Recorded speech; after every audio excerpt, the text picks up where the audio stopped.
I believe in our last episode, we opened up with the party re-entering the House of the Crocodile, or rather, the camp, the overrun and well-destroyed at this point Camp Righteous. You guys had recently been sort of run out of there by a horde of Axebeak and some undead as well. A bit of a crazy situation.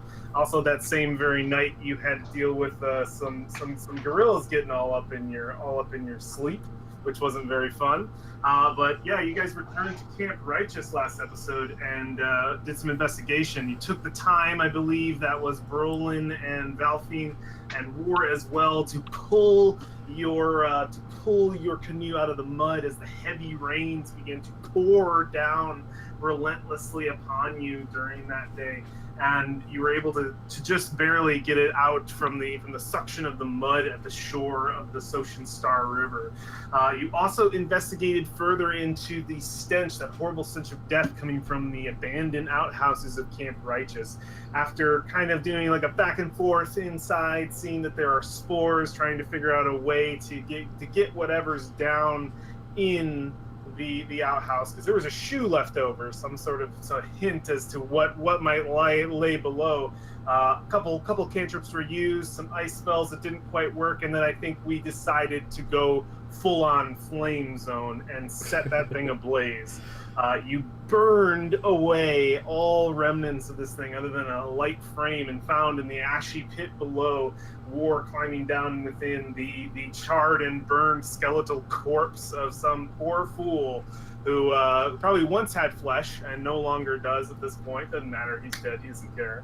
And next to him, down in this pit, in this horrible ashy place, you found a pristine warhammer, and I believe, War, you also pocketed a few gems, a few pricey gems that this individual might have had on him. Everything else, his clothes, his bag, whatever other pieces, maybe some scrolls, maybe some amazing flammable things are completely gone now. Well, they were covered in mold anyways. They were covered in a yellow mold anyways, a very dangerous yellow mold that the fire did burn away. With the help of your friend Iku, you were able to identify that. After pretty much scavenging from the bodies of the goblins and also the undead as well, you were able to pull a few coins, a few bits and baubles, a few things off of them. Nothing much, for most had been picked clean, and they probably didn't carry too much on them in the first place. But I digress. You guys jumped into the canoe and moved on through the heavy rains of the day down the River Socian Star, and you made rest, I believe.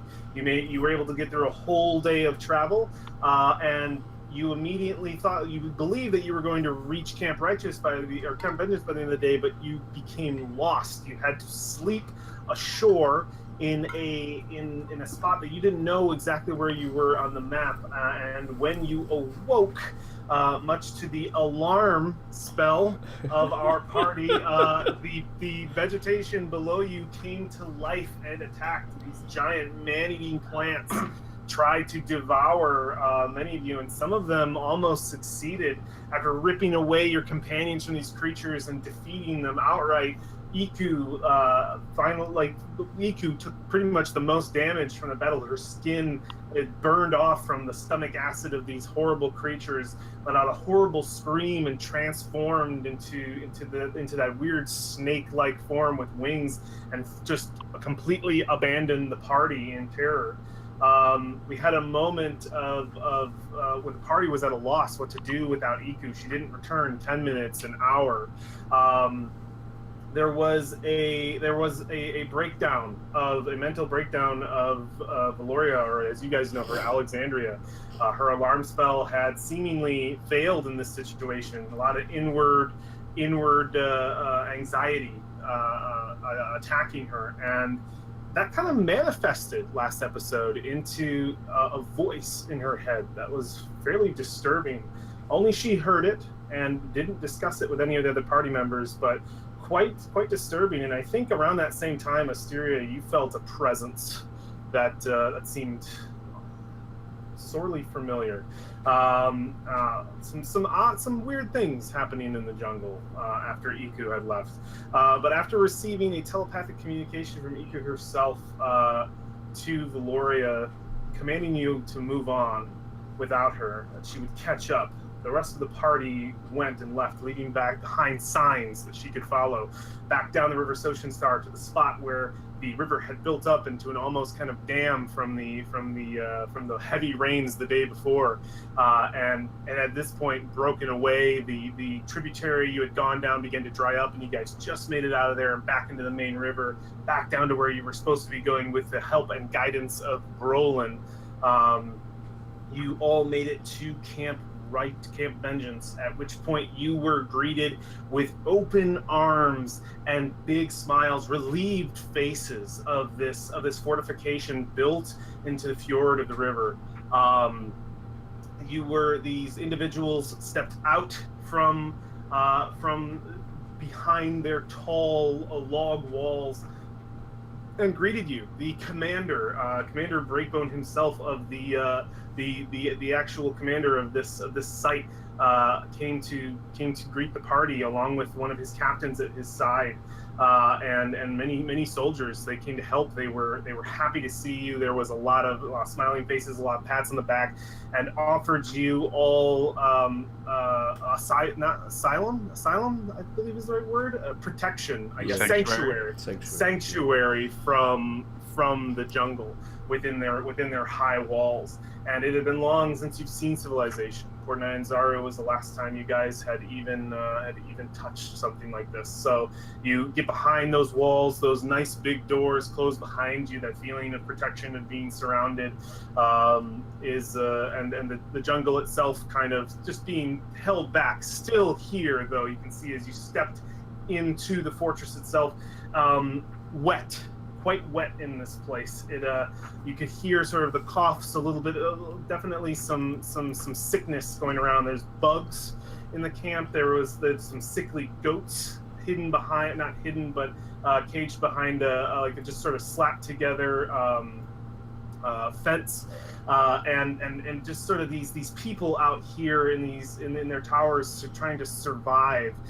You can see that there's plenty of soldiers still in the camp. They still look as though they're clinging to life here in Chult to the best of their ability, but they're putting on I don't think they're putting on a show as much as they are just absolutely astonished that someone has come down the River Soshin Star and made it. Oh, look who's here!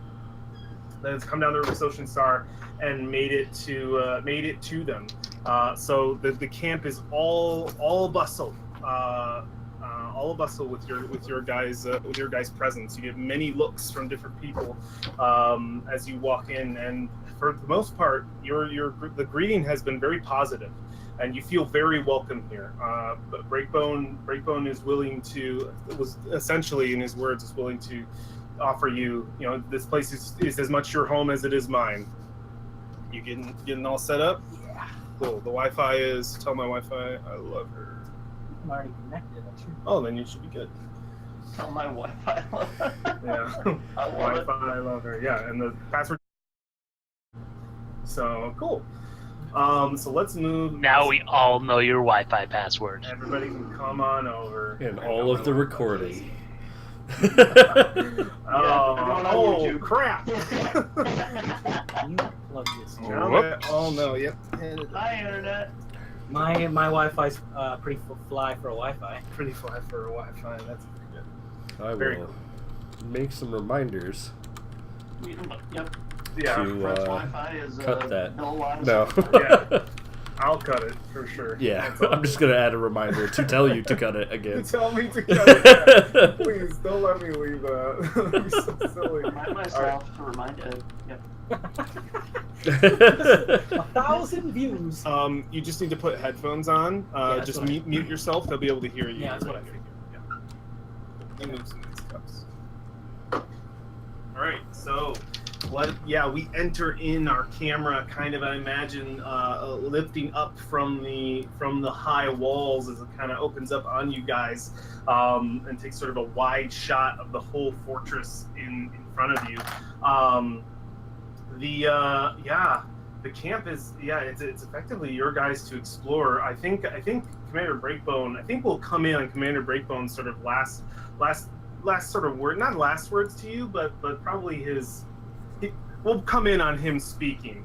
I think he'll look and he'll point over to the goats behind the fence, and he'll say, "Captain Firebrand, we will have one of those goats tonight. We should feast and celebrate the arrival of our new companions, our guests. It's like we need to be able to feed them, don't we? I mean, come, let us feed the men with at least one of these fine goats." And he comes over he gets a little close to Ord Firebeard, one of his captains, who's a dwarf, by the way, if you don't remember.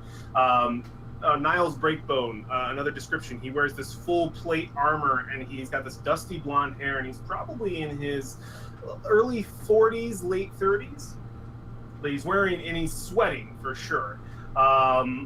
Everybody's getting pretty.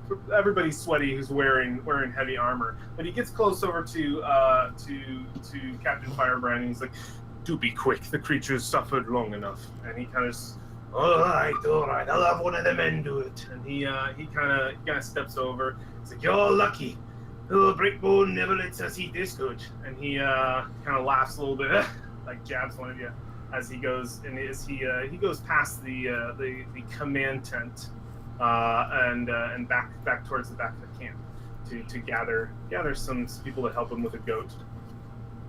So let's see what you guys are doing. I'd like a quick roleplay initiative. So just toss me down initiative. Use your charisma, or just do. It's fine. You don't have to use charisma. Just toss initiative in there. You can use charisma if it's higher than your dex if you want. It's no capitals, right? Oh, you're not in? No. It's just Baldur's Gate, all one word, no capitals. What I thought too. BALUB Baldur.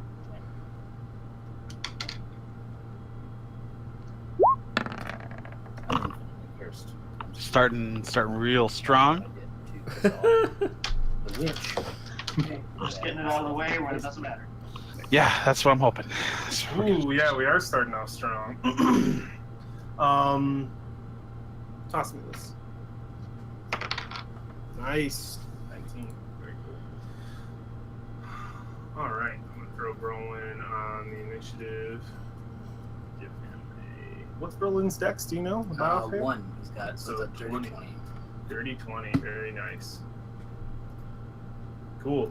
Balfine, yeah, you're the first to act in this. You guys have been welcomed into this place. You see that Commander Breakbone, after he's done his whole introduction, he did that last episode, and he seems to be speaking to this elf character pretty out in the open.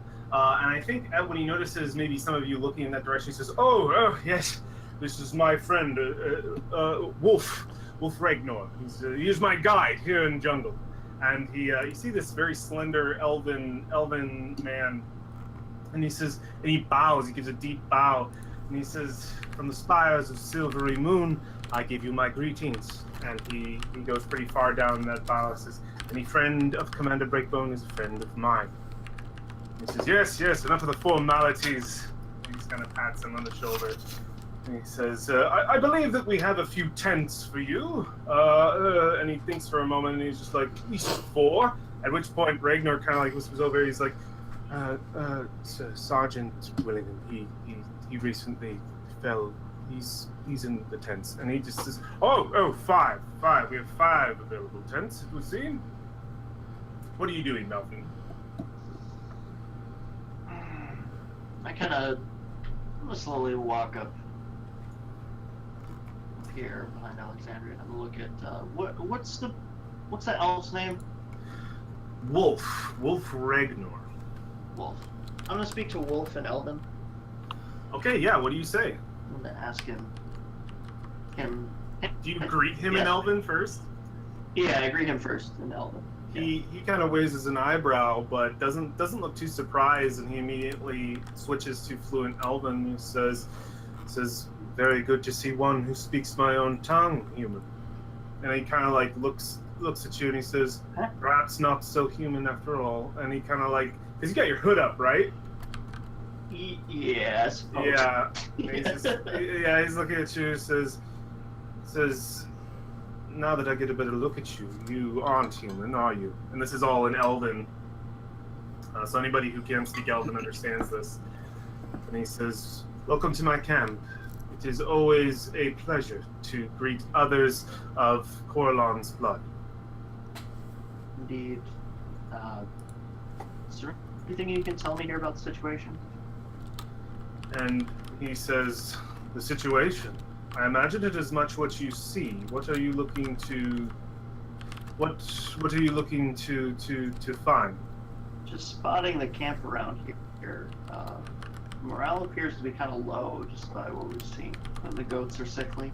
Are you guys struggling here, or? He says, "The jungles of Chult are very dangerous. Yes, we are struggling, but do take note, friend, though you may be of my own blood, and you may be curious of this place, we are as curious of you as well. Strangers from the outside, from down the river Oceanstar. We have our own reasons to wonder. So, all will be revealed, I imagine, if you stay a night here with us. And I imagine you would not have much of a choice. The jungle at night is quite dangerous. You would be smart to stay behind these walls, at least until the sun rises. Understood. We don't want any trouble, but You will find no trouble here, other than that which you bring in with you." Where have I heard that? And he immediately stops speaking in Elvish and starts speaking again to Commander Breakbone. And he said, and I think he'll say, it's like, "Your guests seem very tired, Niles. Perhaps we should get them their food and allow them their rest and privacy that I imagine they would have wanted. They were on that, you say they were on a small boat all the way up here. It can't have been comfortable." He says, No, of course not, of course not. We'll make sure to get you all bunks, and we'll make sure you are fed well this night." And he says, "Oh, where's that goat?" And then you can probably see at this point Ord Firebrand and a couple of these guards over here getting ready to slaughter a goat. Brolin, what are you doing? Roland is looking a little disapproved around the whole situation. He doesn't. He's not. He's been very friendly and very hospitable to the camp, the people in the camp. But the party would notice that Roland is just kind of like, I don't know, rolling his eyes kind of thing at this whole venture. He is native to Chult. Yeah, like that kind of means something. You're native to Chult. This is almost kind of like, I think it's hard for Brolin and anybody who's a native to Chult really to not see what the Order of the Gauntlet what they're doing here as just a fool's errand. Just how Iku kind of was about it. Brolin is very much thinking these are rich foreigners here for a thrill, but you haven't seen. He has that look about him. It's like, you're fucking tourists. Oh, does he say anything like that so brazen and rude, or is that just his thoughts? Like, he might mumble under his breath, like if somebody wants to roll a perception check, you might hear him like, "Fucking tourists." Ooh, yeah, okay. Yeah, there might be some rolls for that for sure. Well, I think I'm doing passive wise. I think you get a glance from the elf and Wolf for a moment, but it's just a passing glance. It's kind of a squint, and Wolf definitely seems a lot more wary of you guys than like Commander Breakbone's all in for you. Wolf seems very Wolf is the dwarf. Wolf is the elf. Elf. Oh yeah, he's on. Yeah. Okay. So what are the chances Brolin knows him if he's their guide? What are the chances you know this person? Actually, Brolin, I'll say give me no check, actually. He's definitely not from Chult, this elf. He's not, like, there are very few elves who choose to stay in Chult. There are no native Chultan elves. But you've never seen this individual in Port Nyanzaru, and you've spent a lot of time there. I mean, you were a guy in the arena, dinosaur races. You've never seen this guy before, and I think you recall Iku saying she wanted to be their guide originally, the Order of the Gauntlet, but she got passed over because she was very against them setting up a fort and just saying that it was a fool's errand and that they had a guide with them, one that she didn't trust. He's not gonna do anything. He's not gonna look at him in a grimacing manner, but he's just gonna. He'll notice that he noticed him say that under his breath, and he'll give him a look, and he'll walk. Go. What's the dwarf's name? That's Ord Firebeard. He's over here. If you see where my ping is, he's over here he's far away. with the goats. Oh, he's killing a goat. Yeah. Yeah, Brolin will walk over there. He will look at the elf, and he will walk over there and notice the slaughtering of the goats. So we see you walk over there. Let's move over to War. War. Just before I give you an action, I'm gonna have another thing kind of happen. I'm doing a little bit of a back and forth between this fort and what you guys are doing as actions. All right. So someone comes running out of one of these tents where you hear the coughing coming from, definitely like sick tents for sure. An individual comes running out of there. Let me find their actual token. Actually don't know which one. Let me just see if I can find it, because they have a real token, a real one. There it is. Cool, got it. A woman of fair skin, similar to that of these others. They're definitely not from here. They're from the north. She a priestly looking woman in vestments, but the vestments are stained in blood, and her hands have blood on them as well, and they look as though like she has some kind of rubber gloves on or something. And she comes out, and you can see that her hair is in a tizzy. It's all messed up. She comes out of the tent, looks around, immediately sees Niles Breakbone, and starts to walk towards him out of this northern tent. And she's got her hands out, and they have blood. And she says, Niles, and he turns over and he's like, "Oh, Sister Cyan," and he immediately sees her hands. He's like, we have guests," and she's just like, "Oh," and she looks around. I'm so sorry, and she puts her hands behind her back, and she's like, "I need access to the medical sheds," and he says, "Of course," and he starts going through, and he's like, "How much?" And she's like, "I just the nightly ration, sir." And he says, Okay, and he's just like, just remember, we are trying to keep them, to make them last. And he hands her keys. He's like, just one. He's like, could I have two, sir? Just two. The patient I'm working with right now, he really needs it. And he says, two. You can't do with one. He says, I really need at least 2 packets, sir. And he says, fine.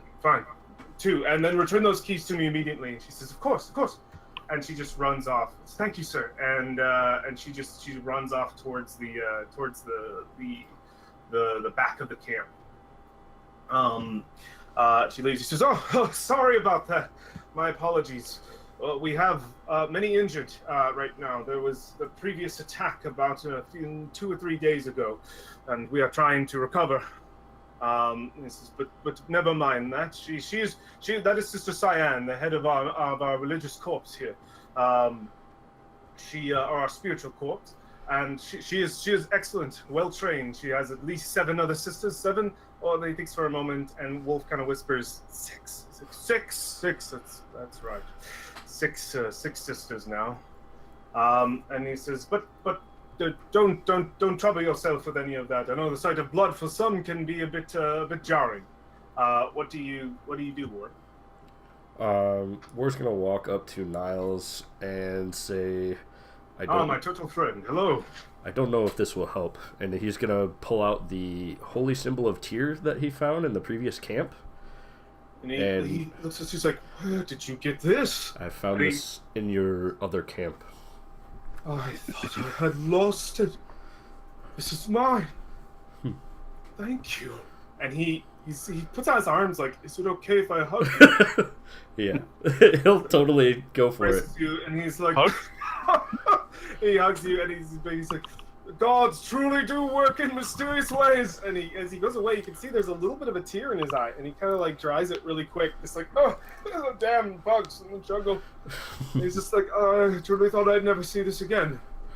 Thank you, You're thank welcome. you." Was that a tear for tear? That was a tear for tear. Yeah, tear for Ba-dum, tear. He's like, "I knew this would find its way back to me one day." And he seems very emotional about that. That's awesome. I'm gonna remember that you give him that for me. Yeah. Don't forget that.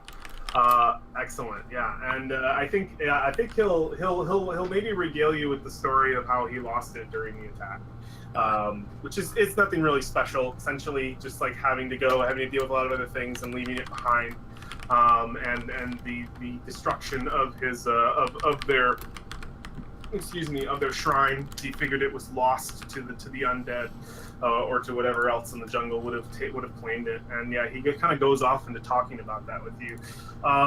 Asteria, two of the guards are definitely like enamored with you for sure. You've kind of charisma your way around speaking to both of them. And I think for some of you, you might notice that Asteria's demeanor changes slightly. She's really good at talking to people who are used to kind of more of a civilized state. Like she's got almost kind of a nobility speak about her. And these guards, even though even these soldiers, they're not guards, they're soldiers. These soldiers seem to take I think they take some sort of solace in that, into seeing this very courtly lady speak to them and being able to speak back to her, like having somebody to talk to like that. They want to have a conversation, and Asteria's got them like locked in. But Asteria, what are you doing? I guess I'm continuing my conversation with the guards and trying to figure out The soldiers. what is going on around here. Yeah, you're trying to like ask them about like what conditions in the camp, or just like what's going on in the camp, any news or anything. Conditions in the camp, what the local area is like. Oh man, yeah. If you make just a persuasion check for me.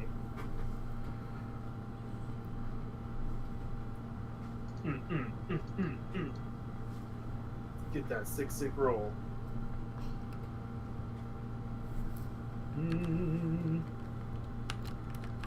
Okay, cool.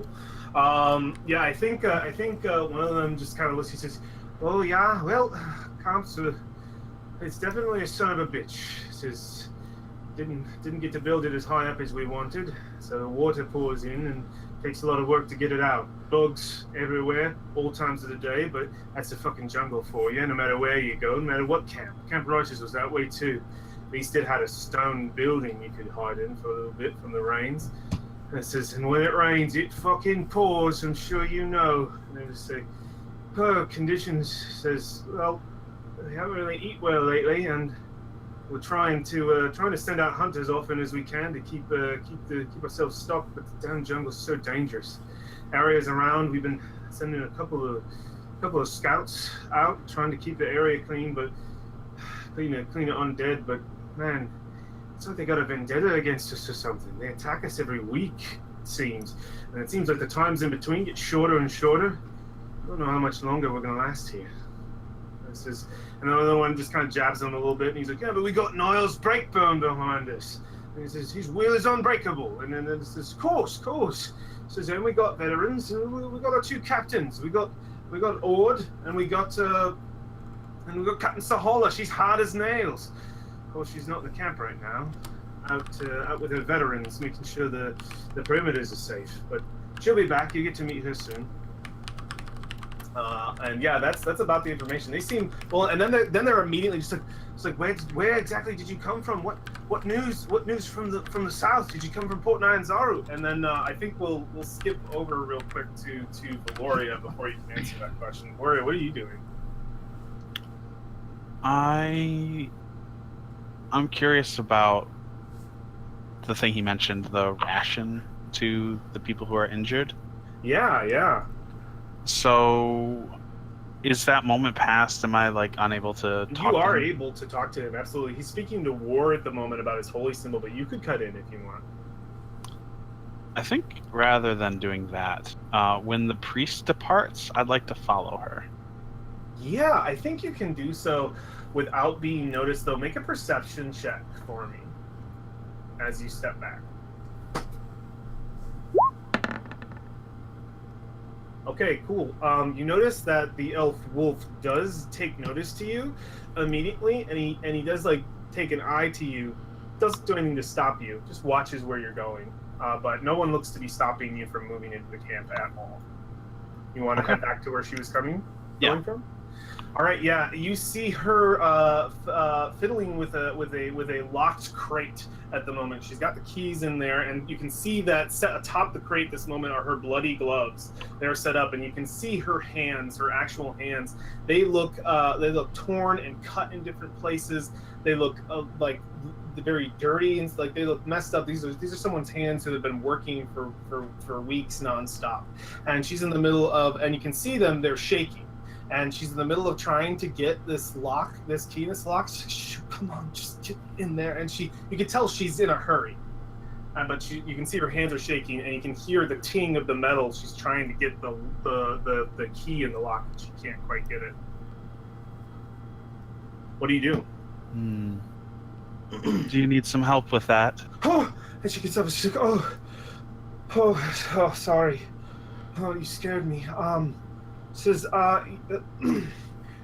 yes, if you don't mind. You're one of the visitors. I'm sorry. Sorry. I must have startled all of you with the blood and everything. But please, I need this open, and I can't quite steady my hands. Okay. Yeah, I'm gonna open it for her.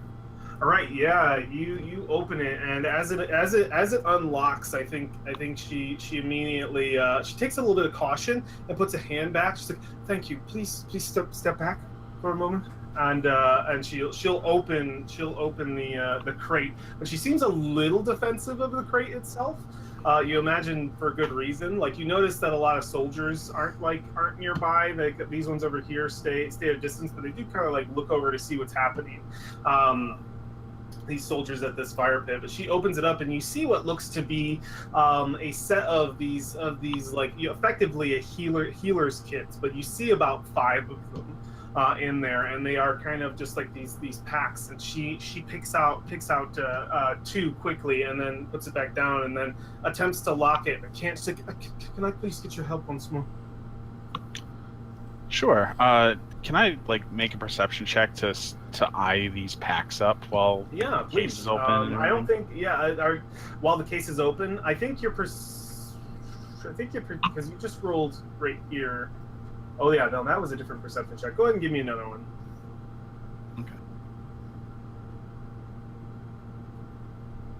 Okay. Or I guess anything extra. Would it be perception, or if I'm trying to discern the type of medicine, would I use a medicine check? I don't. Yeah, go ahead and give me a medicine check to discern the types of packs these are. Who knows? Standard, run of the mill, as far as you can say. You can see some bandages, like your basic medical kit. And as you're locking it up, she puts a hand on your shoulder. That sort of dirty, like worn, not so much dirty, but worn hand. She says, "You wouldn't happen to be a priest, would you? A healer with power to heal. I've heard of explorers having this ability. Not many go out in the woods without it. Perhaps one yourself or within your party." My eyes will like stare at her, kind of like looking past her, and she'll just mumble under her breath, "Well, we set out with one." And then you don't have to say anything else, and she just says, and she looks and she says, she or he, I'm sorry for your loss. Says, we have 2 lost many here. And she says, my name is Sister Cyrus. I don't know if you've already been welcomed. I'm sure you have, but let me welcome you to Port Nyanzaru. And she slaps him. The pillar of strength of the gauntlet in Chult says, I'm sorry. I've probably been talking too long. I have to get these. I have to get these back. There is a soldier that is dying in my tent, and I will not allow another to fall this night. And she says, "Please, if you'll excuse me." As she's leaving, I will keep pace with her and just let her know that I actually do have some knowledge in medicine. I might be able to help. She turns. She says, "You do?" And she says, "Anything would help. Please, bless you, girl. Come with me." And she immediately leads you into one of these tents. But before you step in to the scene that you're about to see, which isn't going to be a pleasant one, I want to move back to Valfine. Valfine, what are you doing? My ears kind of twitch. I see Alexandria lead. Yeah. And tag along behind. Oh, you want to tag along behind her? Yeah, not sneaky or anything. Just notice that she's absent. All right. And as she's heading to the tent, you try to tag along. Yeah. Wolf steps in your way and speaks in Elvish. And he steps in your way and he says, "I believe this tent is quite full as it is. You are strangers here. Your friend over there spoke of having medical knowledge. I will allow her to enter this tent, but unless you possess some sort of healing capabilities, I do not feel comfortable with others from the outside, possibly with outside diseases, entering one of these tents. These men are sick enough. Please, give them the space they need to breathe." I'm not looking for any trouble. I've got some healing kits on me. I respond in knowledge. He holds out a hand and says, "If you have healing kits to provide to the sisters, I can provide them to them." He says, "But know, friend, that though you do not mean trouble, you are a guest in this place, as I said before. Do not be so brazen as to feel as though you can go wherever you wish without consequence. These tents are filled with those who are very, very sick, and their well-being is the responsibility of not only myself, but the captains, the commander, and the sisters of this camp. I will be brazen with you. I don't trust you. I'll squint and raise my eyebrow. I don't trust you in particular." Me in particular? "Yes." And he says, "An elf this far out in the jungle. I am one as well, so who am I to say, but I don't understand why you're here." I have my reasons. I'm sure you as well. "True. But you must understand, you travel with other strangers. I travel with the Gauntlet. So I believe that my purpose here has a little bit more quality to it. Your purpose is yet to be truly revealed. Until then, I've got my eye on you. But please, if you wish to provide any kind of healing to the men inside, it would be a step in the right direction." And he puts out a hand. I'm going to take out one healing kit and hand it to him. All right, make a charisma check. Oh, fuck. You roll a 1 and you stab him on accident. I just want to see how this guy is. This I guy. have to. It's a 10 plus 0. Let's see. Let's just see it. I want to see how you do with this guy. Okay, he kind of like shakes his head at that and just says, "A step in the right direction." And he steps into the tent and immediately hands it off to an individual. You see another robed sister inside, and I think you also probably get a good look with your passive perception. There are a lot of people in. There are men on cots that look all kinds of messed up. But I'm going to come back to you because I want to give that explanation to Valoria. One more question. Yes, please. Do I see any undead in the tent? No, absolutely no undead. You see some bites and scrapes for sure on some of the wounded, I think. Can I determine the source from here? I think you'd have to get closer. They definitely look messed up. You're not sure what hurt the people inside. Brolin, what would you like? So yeah, Brolin is walking next to the dwarf. Yeah, you walk next to the dwarf. You see they're beginning to end. They've opened up this this small fence, and I think he speaks to other. He's just like, Sergeant Rogers, hand me the axe, and hands him the axe. And he's just like, and he looks over and says, Doran, make sure you hold him down. And he's like, that one there. It looks like he's got enough meat on him still. What do you do, bro? When you're next to him, he goes, oh, yeah, my friend, come to watch the preparations.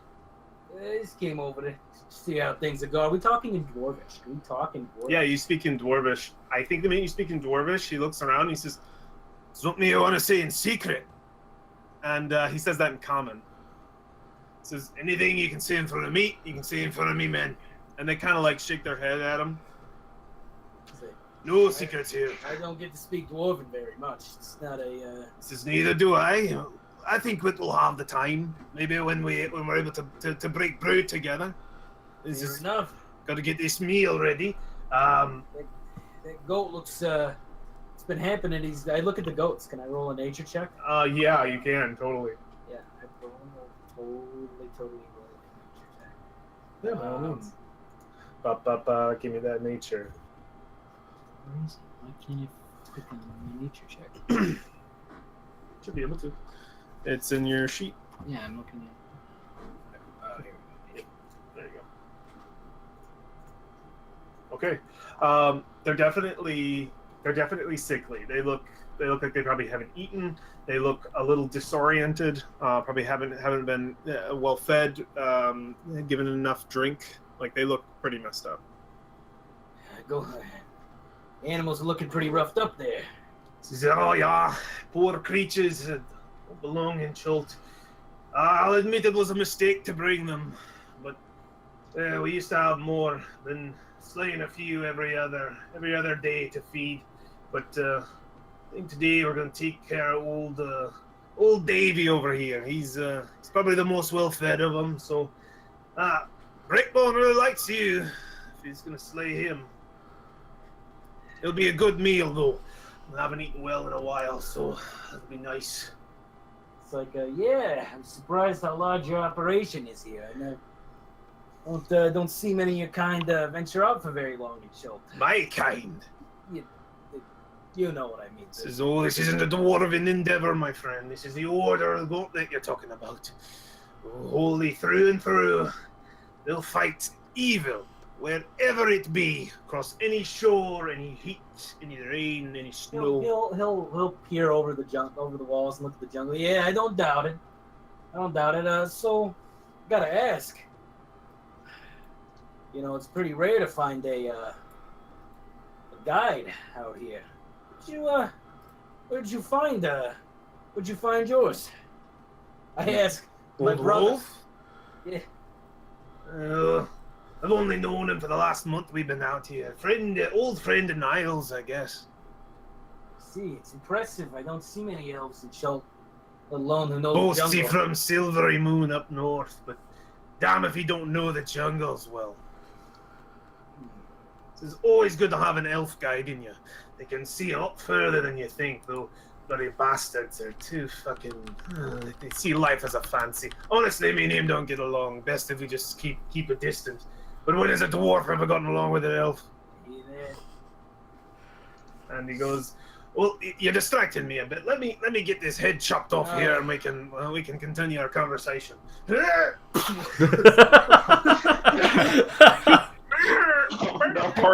Poor Davy was just sitting there like, am I getting food? Why am I getting pet all of a sudden? Yeah, they'll just they just move back. It's With like, that axe there. It's like, he grimaces. Brolin eats meat. He's not that offended by it. Niles Breakbone sees the party kind of break off and go in different directions, and he seems okay with that, almost happy. He's just like, again, as I said, your friends are welcome. He looks to Valfine and Styria. He says, A tent will be made for you soon. I believe that my captain, Ord Firebeard, he will be able to instruct you later. But please, feel free to enjoy the company of the other soldiers. We have 2 fire pits to keep warm as the nights become cold. And he says, War, you don't. Sorry if I'm brazen, but you seem to be a de facto kind of leader here of this band. Am I correct in saying that? I wouldn't say that myself. He says, I get a sense of trust that I have in you. Not only that you brought me this, of course, but I find that you could be someone that. Listen, can I invite you into my war tent? Sure. The reptile does not represent us. I don't actually say that. He says, Very minimalist. please come in, and he'll say to Asteria and Valfine, if you like, and he'll come like, please, the camp is yours to explore. Though I would stay mindful of the tents. The sick and the injured are within. We have had our struggles, as I said before. It's best to give them space while the sisters do their holy work. Praised here, and he says, Wolf, and he passes by. He says, would you join me as well? And he says, are you sure, Niles? Would it not be better if I keep an eye on our new guests, make sure they're comfortable? And he just says, and he thinks for a moment. He says, stay at least outside my tent for me. If I need you, stay nearby. He says, of course, Niles. I will make sure to stay nearby and make sure that your guests are seen to well. And don't let Firebeard deal with the food. I will make sure to find a proper spot for these our new guests within our camp for them to sleep for the night. Before we go into the tent, Good. Yes. I should inform you that our guide was separated from us, so she may be coming as well. Just hand on your shoulder. Just as a heads up. He says, separated from you. Did she go a different direction to come back, or were they lost? She had something to deal with. She should be catching up with us, I would hope. Alone out in the jungle, are you sure? I do not know. He looks and he bows his head and he says, the jungle is a very cruel mistress. Do not hold hope where there might not be any. It can tear you down. He says, but enough of that. We will see if your friend returns. But I will tell my guards to keep an eye out. We'll make sure to notify the gate guards that another might be straggling behind, and to keep a watchful eye. He says, yes, sir, I will. He says, good. Well, please. And he invites you into his work tent. As he does that, I think it's perfect to keep moving. Asteria, you have these 2 guards. They look and they say, "Hey, you look a little bit thirsty. We got a little bit of drink back at one of our. That points back there. It says a couple of our buddies keeping warm over there. Plus, it's getting cold. Nightfall's falling. I'm sure they'd enjoy your company as much as we do. Would you like to come join us by the fire?" To you, Asteria, Alex. Yeah, I will come join them by the fire. And while I'm over there, I'm gonna sort of glance up at whatever is happening up here. Okay, yeah. You step over here, and as you step over here, they introduce you. Say, "This is one of the new guests, Lady Asteria," and they just say, "Oh, welcome to see you." They give you the same handshake, same, "But good on you for making it this far." And they're immediately just like, "So, where'd you come from?" Like they're asking you a few questions, but we'll get to those in a second. You see over that situation, you see 2 individuals. A man who looks like this. A man who looks like this. He's still got his clothes on. They look torn and a bit muddy. His arms are tied behind a pole. Another individual, let me see if you can see them. You can, who looks absolutely alien to you, completely foreign, looks like this, some sort of reptile humanoid, you're not sure, wearing also what looks to be adventurer's explorer's clothes, is also in a similar way tied behind one of these poles. They're both sitting down in the mud, in the dirt. They look like malnourished. They look a little muddy, definitely a lot muddy for sure, and they look to be some sort of prisoners here, and they are tied to the two base, like, main foundation poles to this tower, and they're just sort of like sitting there, and they're like hunched over. One of them looks like they're probably sleeping, the human. So these individuals, I think that the main question is, say, what? So you came from River Star? Did you come from the port, Port Nine Zaru? Oh yeah. What news? What news from the port? Did they receive our soldier dispatch we sent out about a month ago? 20 days at least. 10 days. We didn't talk to any of your company up there, so we have no idea. Are you sure you didn't see any members of the Gauntlet? None. And they kind of whisper, it's like, perhaps they took the port back to Boulder's Gate, call for more reinforcements. And they're just like, oh. Port is a big place, though. Any other news from the port? You've seen none, no members of the Gauntlet. It is a big place. Perhaps you didn't get to see the whole thing, and you can see that most of these guys look like your standard run-of-the-mill soldiers, but this one here seems a bit more well armored, and they hold they have like a scythe weapon at their side. They look to be more skilled with. You would consider this probably a veteran, probably like the others talk to him with a sense of authority, probably a lieutenant or a sergeant, and they start talking about, like, they want to, like, know where you come from and stuff, like idle chat, which is interesting. Do you do anything else, Asteria, during the conversation? I make a joke about how I hope we don't end up like those guests. Oh yeah, they turn over and they say, "Oh, mutineers." Breakbone strapped him up there for trying to overthrow the command of our leaders. They're a little bit crazy. The Chult heat must have gotten to them, but they've been strung out for a few days. I think after some time they'll come back to their senses after the starvation or the thirst hits them. But their judgment hasn't yet been decided.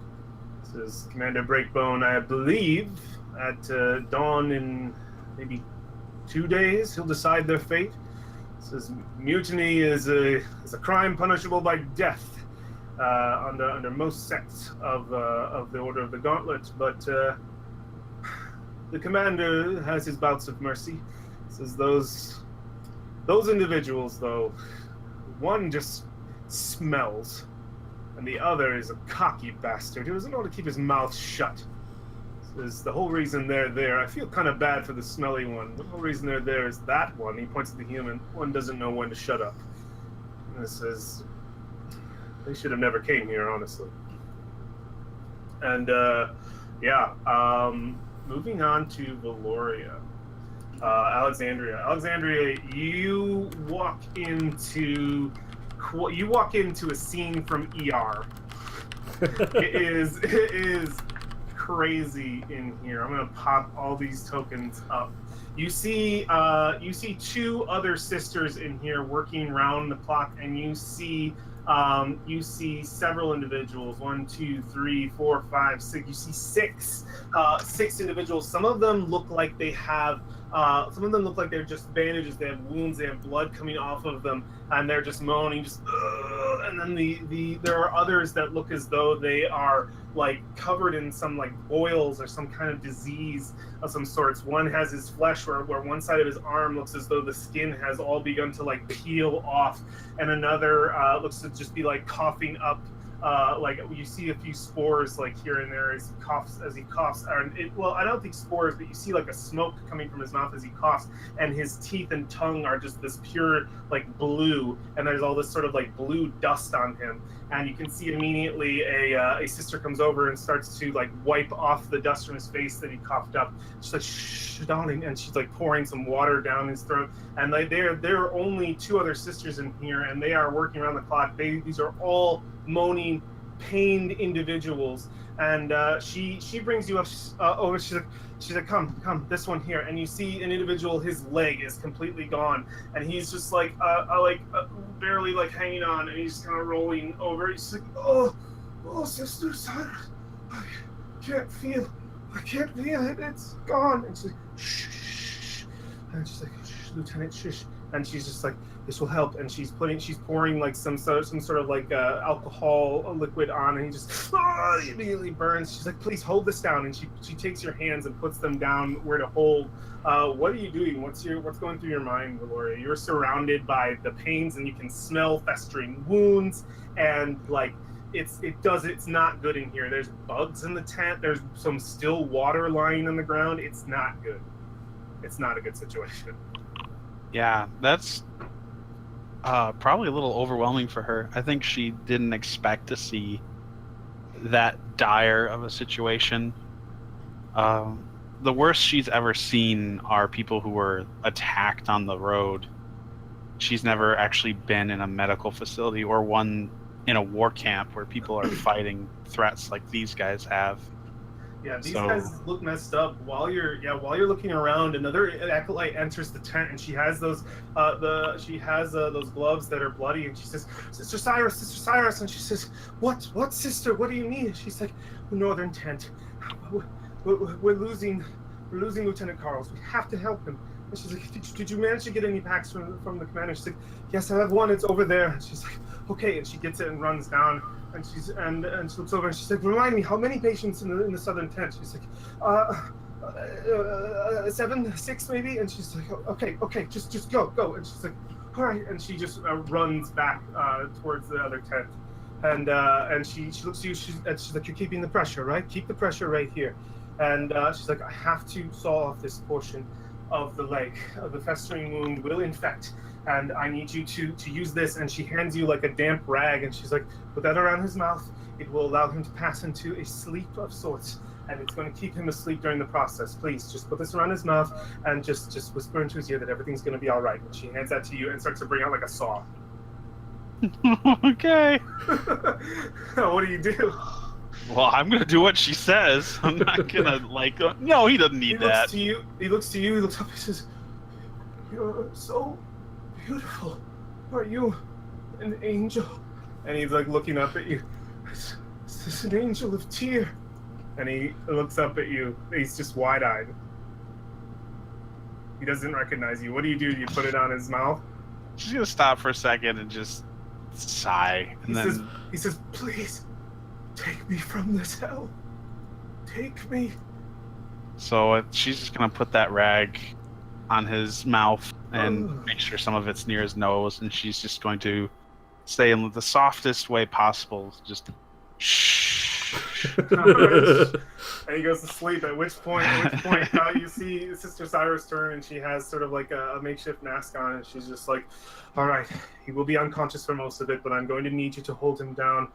Sister, and she points to another, I'll need your help as well. And they start the process of sawing the part of this guy's leg off. He's unconscious, but you just hear, he's still like, he'll still like move and writhe his body.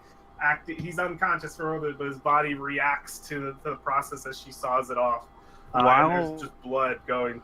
Yeah, what's up? While that's happening, she's going to take her other hand, her free one, and she's going to make a somatic gesture and whisper something under her breath.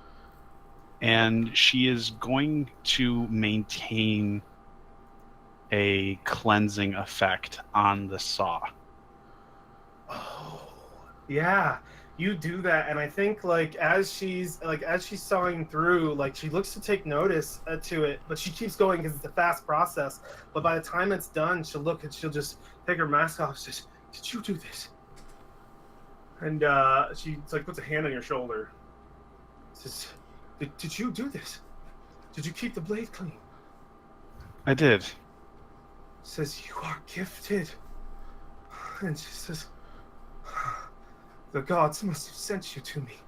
And she just smiles and she says, help me bandage it up. We have to get the wound clean. Please, if you can use that power again to keep this wound completely clean, which she totally could. Yeah, she'll be doing that the entire time, using one free hand to make the necessary motions, and then casting the spell with her mouth, so she doesn't need any materials, and making sure everything's cleaned as it's being used. The other sisters are like looking at each other and like looking at you, and like Osiris is like they're looking at each other and looking at you, and they're just kind of like smiling and shaking their heads, like it's like Tyr has brought us a gift, someone who can help.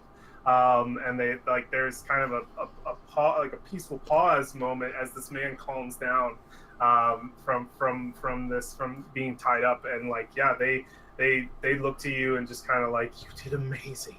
And I think we'll move to Valfine. Valfine, what are you up to?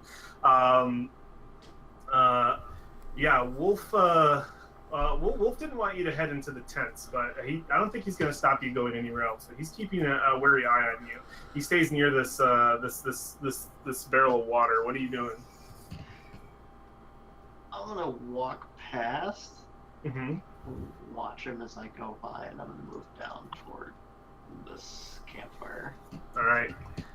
And I think before you go, he says in Elvish, he says, I should have some tents prepared for you and your friends before the night finally begins. He says, I will make sure to contact each of you. And he says, keep, and he's trying to, like, what would he say? And he just says, stay out of trouble. As you leave the courtyard area, you head over to this. I don't respond, and I keep walking. All right. Okay, yeah, you head over towards the fire. It's crackling. Still, it looks as though it's like you might have to maintain it a bit to keep it up, as it looks as though it might have been abandoned a little while ago. The only closest individual to you is there is one guard up in this tower who looks over to you, and you do see that this tower is also filled with what looks to be a few Chultans as well. And they like, the tower itself has these large openings on each floor, like to allow wind to come through, and they have some like drapes that go across them, but you can see like heat and light coming from inside. Like the tower is being used to house some Chultans, either soldiers or scouts. You're not sure what they do here, but they kind of like look over to like see you down at the fire. Like a few of them like peek out to see who has approached the fire, and they probably quickly. A few of them might stare for a while, but they stay inside their tower. What was your plan by the fire? Are you just looking for some solitude? That, and she's gonna start wringing her boot out near the fire to kind of dry it off. Yeah. I'm gonna look around. Do I notice anything suspicious going on? Can I roll a perception check, see any activity that isn't normal? No perception check necessary. You do see on the far side of the camp two individuals tied to poles, looking like they look like prisoners. That are tied to large poles. The large poles that hold up. Yeah, near Asteria. And I think you see that one does seem to be some sort of reptilian race, maybe similar to War, and then the other seems to just be a straight human. They've got kind of their heads hung over, their hands tied behind their back, and one of them looks just to be sleeping. The human looks to be sleeping. The reptilian looks to be kind of awake and alert, kind of like looking around. But they are tied quite tightly to the rope. And I think like as you see that, that's probably the only like shady thing that you see. An individual steps out from this tent over here, a soldier, not in armor. He's just in his tunic, and he's still wearing some of the like a chain shirt under the tunic. And he steps out immediately. He's got like some clothes that look a little bit wet, and he's looking like ready to like dry them over the fire. And he's like looking at them, and he sits up and he says, okay, this is I don't know you. Who are you? I'm with a traveling party that just came in. And then make a persuasion check. I didn't do anything. I know you didn't. You didn't. But this guy had no idea. Hey-o. Oh, jeez. He's just like, oh, that's right. That's right. Some people came in just about 20 minutes ago. I'm not looking to cause any trouble. I'm just resting my feet here. Just who's causing trouble? I'll come here to draw my britches. It's just a little uncomfortable. It's just the lady sort of camps over there, and he points towards the north. I forgot to mention that all the guards have been talking to are females. Asteria. They are women. And she's or just you know what? It's fine. It's fine. It's just No. You're not uncomfortable. I'm not uncomfortable. I'm gonna leave. I mean, you're welcome to stay. I mean, I'm not really. I'm gonna start walking toward Asteria. I'm not even gonna respond. He says, I'm not sick or anything. I've just they healed me last week. They just killed me last week. And he just says, damn it, what's wrong with you, Alan? Darn beautiful. Oh, fuck. It's just like in his medieval trousers. Like, This is the reason sisters. Yeah, I was gonna leave before he started taking his pants off. Yeah, you leave. You start heading over to the northern camp. Yeah. These are women. I forgot to mention. These are females. They're just a little bit gruff. They're gruff.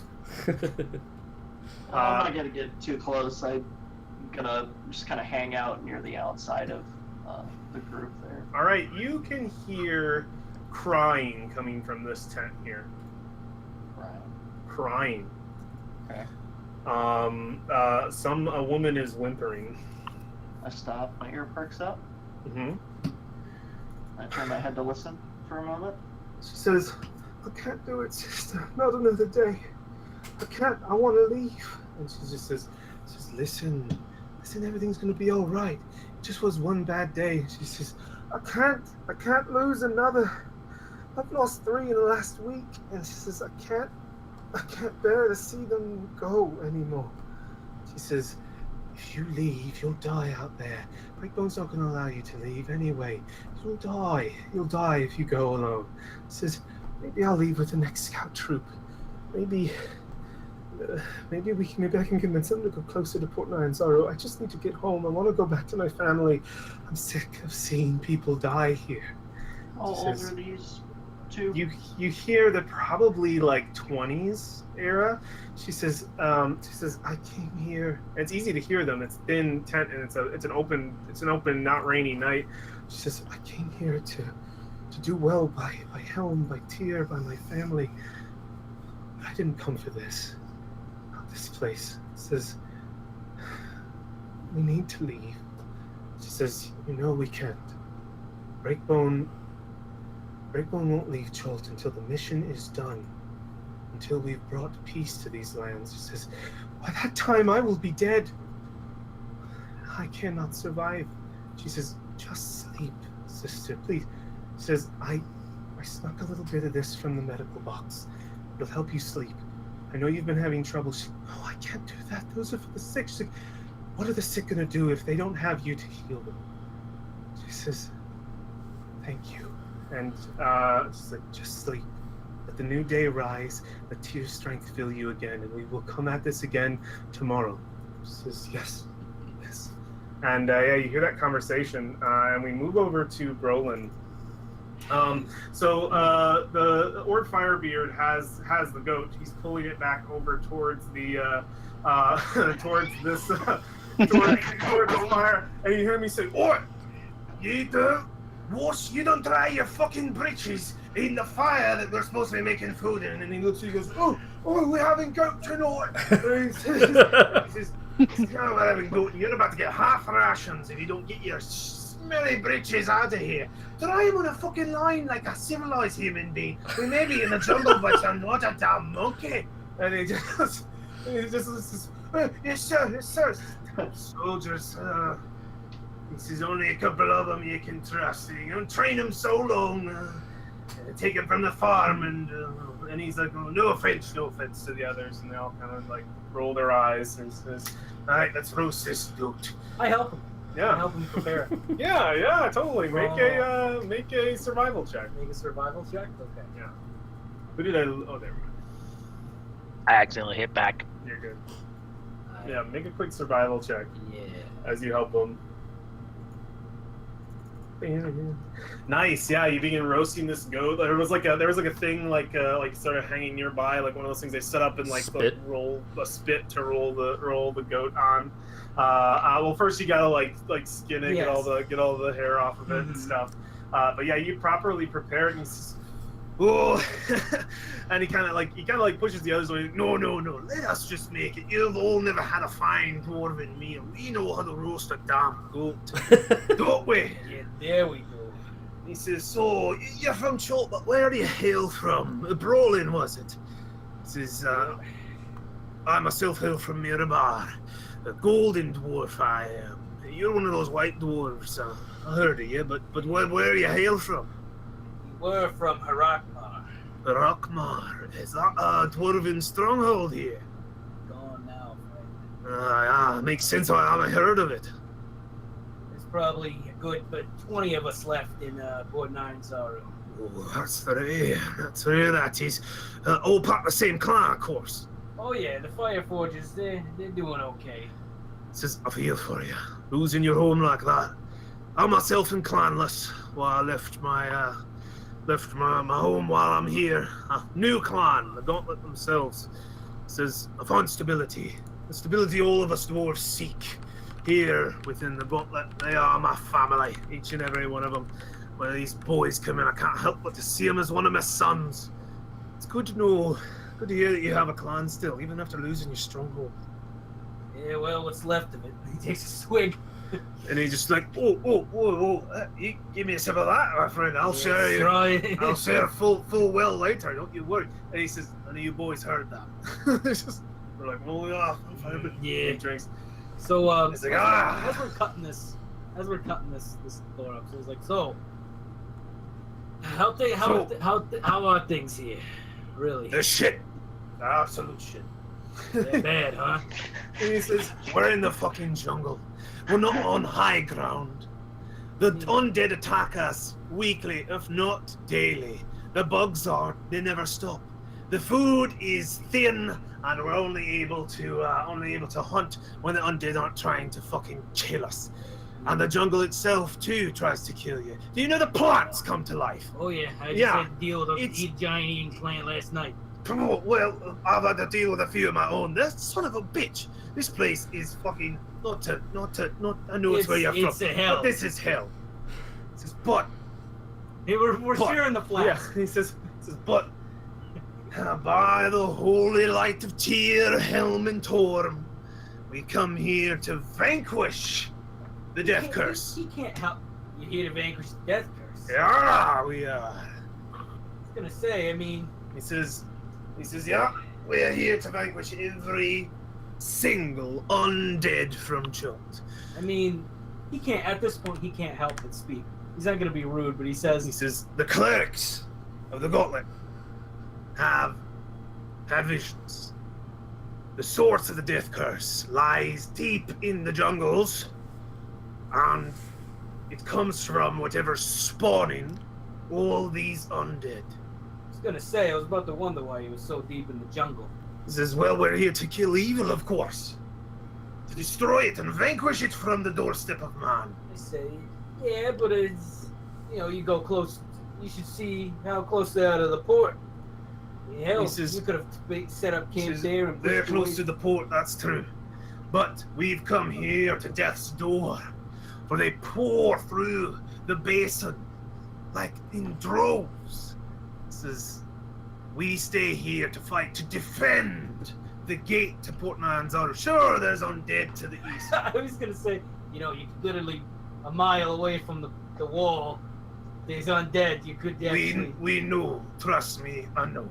But there's only so many of us. We came Looking here. very like. He says we came here 100 strong. About 30 there are now of us. We lost 70 men. Well, and the attack on Camp Righteous and on the travel here, yeah, we've lost quite a few. A lot of scouts, a lot of attacks here. We've lost many men. But we sent up a company about a month ago. Honestly, that's what we thought you were when you came into port. Wait a minute, you said a company? Yeah, company. They weren't with you, though. No. They came in similar to all you, looking to stop the death curse, and we told them, well, you're here, and you've arrived, and they joined our ranks for a time, and then Breakbone sent them up the river with a few of our sick and a few of our strong, and sent them to get reinforcements from Baldur's Gate. We've been expecting them for at least a 10-day, and I'll tell you what, we already had excitement seeing you, and for the most part thought maybe you would be those reinforcements, but obvious enough you're not. not. Gonna lie, I was at the port maybe. Well, we've been away for like a week. A 10-day. Been gone for a 10-day. I didn't see no massive procession in Nine Zaru. Perhaps they left for Baldur's Ask. This is coming. Listen. This is dwarf to dwarf. You're from Boulder. Where are you from again? Me? I'm from Mayabar. Mayabar. I don't go to I'm not a fool. I don't go to Mayabar and not know anything about Mayabar. And then bust through wherever there's forest in Mayabar. Well, I gotta tell you. I mean, didn't you talk to any of the trade princes? Or? And he says, no need. The clerics of our order, they command pretty much everything. And he says, besides, they wouldn't deal with us. Don't like foreigners, those Chultans. At which point, I think he says, "Oh, you're burning it," and he's gonna pull over, and we're gonna move over to War real quick. And War, Niles Breakbone invites you into his tent. You see within his tent, and I will give you a quick actual description if I can. Okay, there is no description, so I get to say whatever I want. So you see this large war table, maps spread across it. You see bookshelves lining the edges of the tent itself. The inside of the tent, it lifts off the ground onto a wood platform that you're able to step out of the mud onto. You see a simple bed, a cot in the corner, and there does look to be a few candles lit around, causing light. Actually, some torches and some sconces and the two really strong poles that hold up the center of the tent. And he's like, please, War, come in. And you see there's some chairs as well. There's like 4 of them, and they look pretty finely made chairs, probably from the north, probably from the Somber Hills where they're from. And all the furniture here seems pretty fine furniture, and like well carved and everything. And he sits down in his chair at the table, and he says, please sit, War. If he can find a chair that's big enough for a shell to fit, but yes, perhaps maybe then standing will do. if there's like a chest or something on the ground, you can pull that over, please, and swap it out. Pull it over, and he's got a really heavy chest, and you can feel like coin being pulled in there for sure. Yeah. And you pull it over. You also see hanging next to the chest what looks to be a few very fine items. A great sword that's well ordained in dragon decorations, and it's huge. This great sword doesn't look like it belongs to Nile Breakbone, and you see what looks to be like a finite dagger as well that has a frosty sheen to it. 2 beautiful masterwork weapons that are sort of sitting next to this chest, and as he asks you to pull it over, and you can send the chest. Yep. And he says, I know I said before that I was excited to see you, but I don't think you understand how relieved I am to see people come down the River Socialstar. We had sent a troop of explorers and a few of my own up to the, much like yourselves, up north to Port Nyanzaru, hoping for some kind of feedback, some kind of return. We were looking to get reinforcements from either Port Nyanzaru itself and mercenaries. I did send a well amount of gold up there, and also to send an emissary back to the Somber Hills to call for aid, and we had received none. I think it's more than obvious, War, the situation that we're in. I don't think we're hiding it very well, and I'm not going to pretend to. We are struggling here in the jungle. I need to know. You've come from Port Nyanzaru, yes? Yes.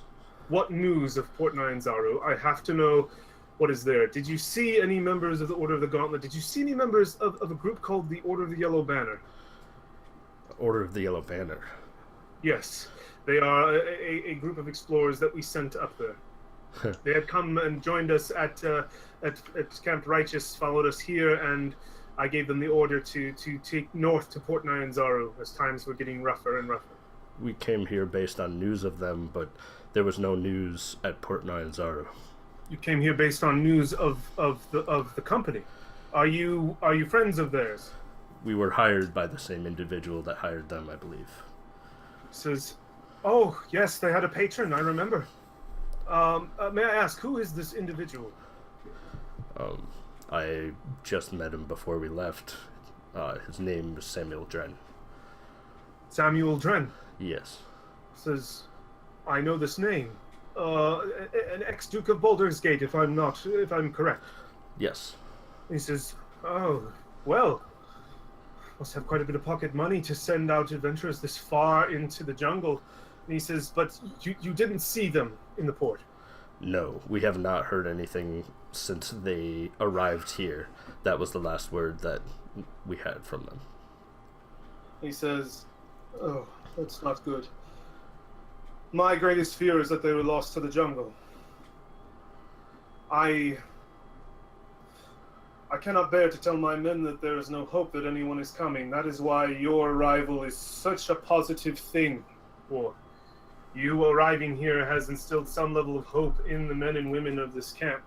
It is important, their morale, and I can already tell that they are quite excited. I mean, we're slaughtering a goat for tonight, so I'm sure they are quite excited.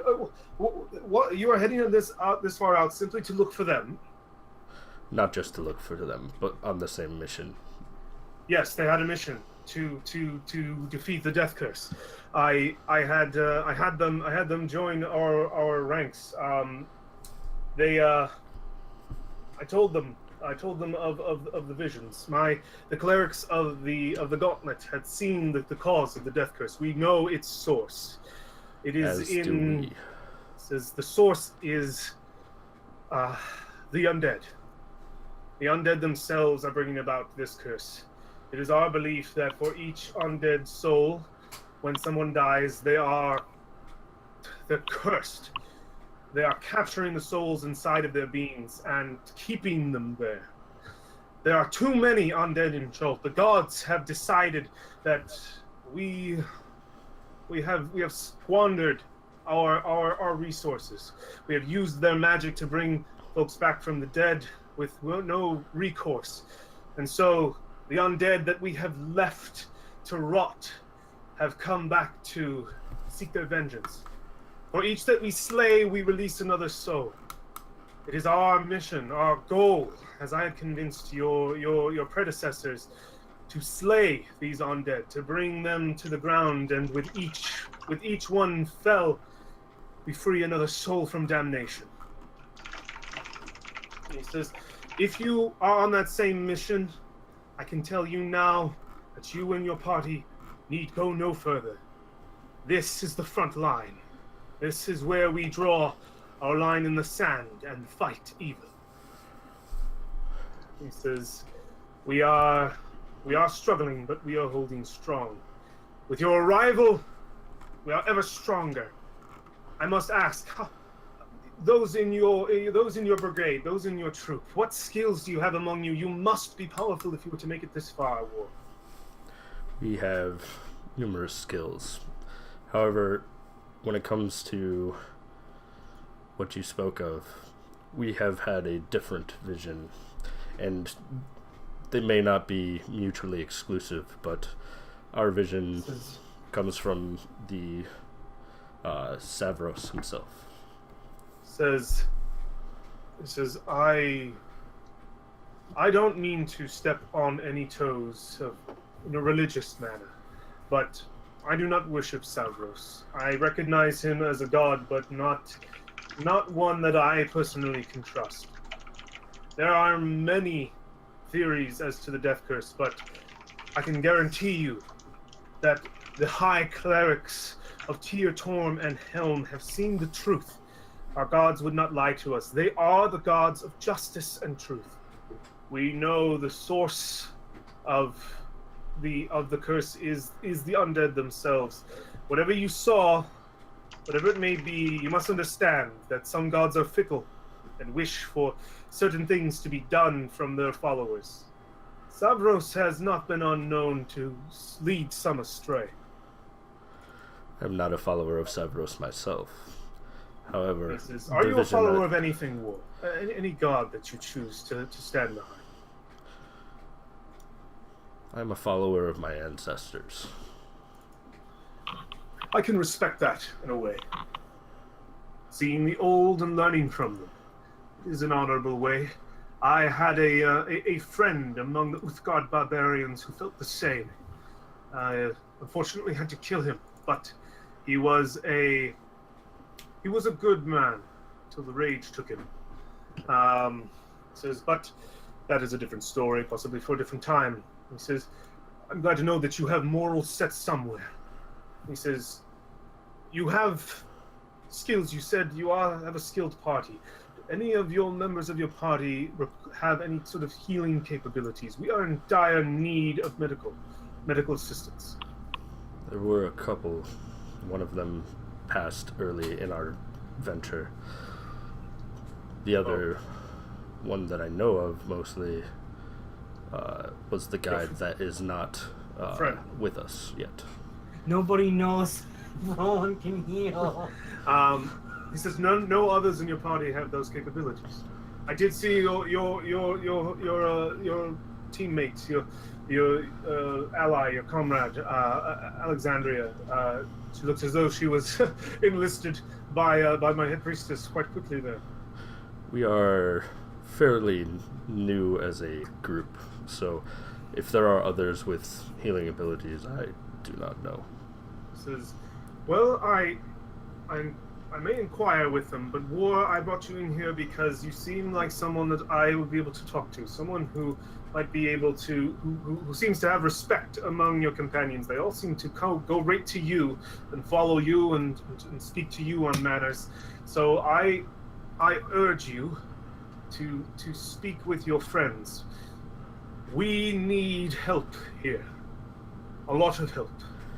These fine men and women that I have under my command are the best of the best.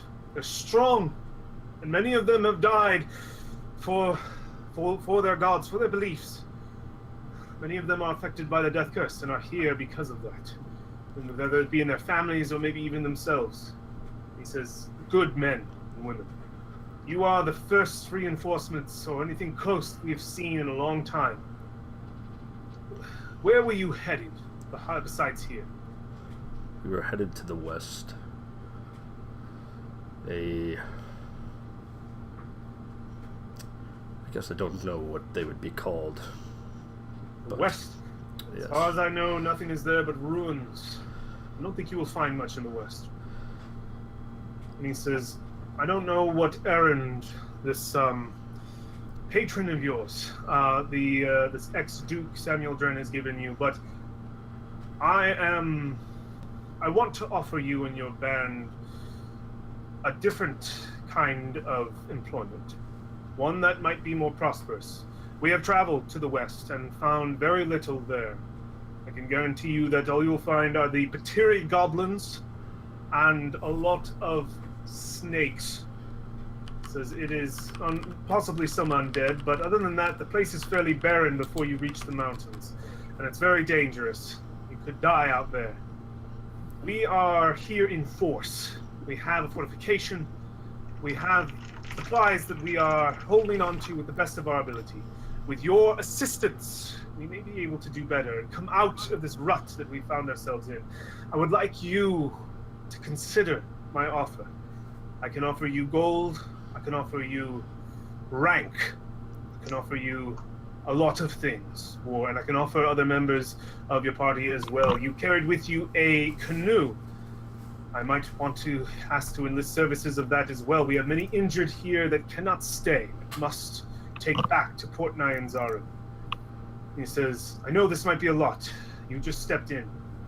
But I wanted to give you the chance to mull it over as soon as possible, so it didn't feel as though I was going to pull any kind of wool over your eyes. He says, I was happy to see you because I'd hoped that maybe you were here to help. I appreciate your forthcoming nature, and I'm sure all of us will be happy to do what we can while we are here. I will discuss it with them, but I cannot guarantee that we will stay for long. Yes, while you are here, I would greatly appreciate any assistance that you can give us. And he says, and he says, but please let me show you where we've patrolled on the map within the last day. Tell you at least get you up to date so that maybe you can bring your companions up to date as well as to the location of a few of our scouting troops and a few of the undead we have spotted in close by vicinity. And he starts to point things out. So then we move over to Asteria. Asteria, what are you doing? Asteria you have hears. these armored women around you, and they're talking to you, and they see a fine lady. They go, "Oh, I used to have a dress like that. Dang!" It's like I wish I would have brought it. Asteria, hearing the ridiculous screaming and moaning from the tent behind me, decides that the healers are mildly incompetent and goes crashing into the tent, front door. All right, yeah. Oh, you're going into this one? Yeah. Yeah, it's absolutely packed. But yeah, you're able to step in. At which point, yeah, you see the exact situation that I laid out for you before. There are sick and there are wounded. He steps in, and you step in, and immediately, Sister Sias sees you, and you see, I think, Asteria still helping that man with the bloody stuff. She says, "Oh, another visitor. Please, we can't have many in here unless you have some way to help. We need as much air in this tent as possible." She looks in horror at what's going on in here, yeah, and just starts the fixing saws. things. Oh wait, you start doing what? I start fixing things. The minute you show anything, Sister Cyrus immediately goes. She's like, "You possess healing magic. Are you a priest?" Something like that. She's like, and she starts crying, and she's almost, and she's just like, oh, Tia did not think so much to bless me with one, but two. And she's like, please, your services are needed in the southern tent. Come with me quickly. And she's like, sisters, I will return. Hold the fort. And she takes you down to the southern tent. She's like, if you have any healing capabilities, they are sorely needed, please. And you enter another tent that's worse than the previous tent. Jesus. You see these individuals packed in. There are more of them, and they all seem to be coming down with some sort of horrible fever. You see their faces are red, they're sweating and panting, and with each breath is labor. Just this, each breath. They're all suffering from mad monkey fever. They all need aid. They have to be given water at certain times, and then she's like, and she's like, and this one over here is in critical condition. She can take as much healing as you can give her, please. Or these are males. Cover your mouth. These are females. Yeah, these are females. So yeah, do you start helping this tent? Yeah, but with actual healing magic. Yeah, you start using some healing magic. Sweet. Valeria, did you move yourself, or did I accidentally move you? I didn't touch it. Okay, cool. That was my fault. Cool. I'll put you back in. All right, yeah. Sister Cyrus gets you in there, and she's like, this is Sister. Let me get a Chultan name. It wouldn't be Chultan anyway. So it wouldn't make any sense. This is Sister Sarah. She is sort of heading this tent. She will direct you where you need it. And Sister Sarah immediately starts taking you through different people. So you're spending some healing spells? Yeah, why not? How much are you spending? I'm willing to spend my healing that I have left. How much is that?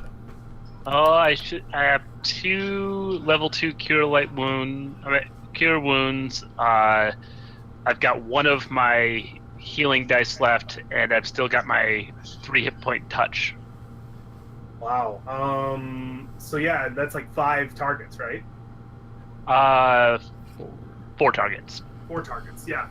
I think you pick 4. You pick 4 individuals, and I think when you were given over to Sister Sarah, she immediately starts just like getting emotional too, and she's like, "Oh, thank you. Yes, we're out of our healing spells for the day. Please come. I mean, this one needs help. This one here." And then they're just you can go around and like help 4 people, help them to breathe, to open those airways, to relieve the fever with the magical healing. And you're able to target 4 other individuals. Excellent. Yeah, you're in the middle of doing that. So we see like that back and forth because we're moving over to Valoria. So with Asteria and Valoria, like both doing the ER scene. Asteria, was there any kind of words you were going to have, or you just focused on healing these individuals? Mostly focused on healing these individuals because I decided that their medical practices are awful. Mm-hmm. Oh yeah. All right. So, Valoria, what are you doing? So yeah, you're holding down. I think this man with the stumped leg has been able to calm down and stop. He's still unconscious, and he's in a stable state where you can actually be able to leave his side if you wanted to. Others look quite sick and could probably use your help if you wanted to help. The 3 priestesses in here are doing their best to stabilize those who are in trouble. What are you doing?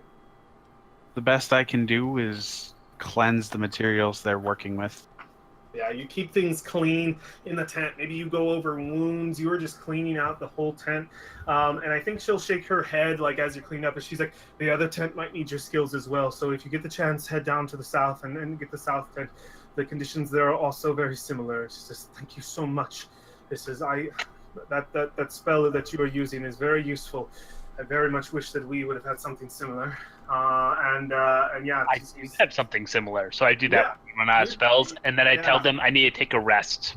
Okay, excellent. So you tell them that you need to rest? Just for a bit. Okay. Make a persuasion check.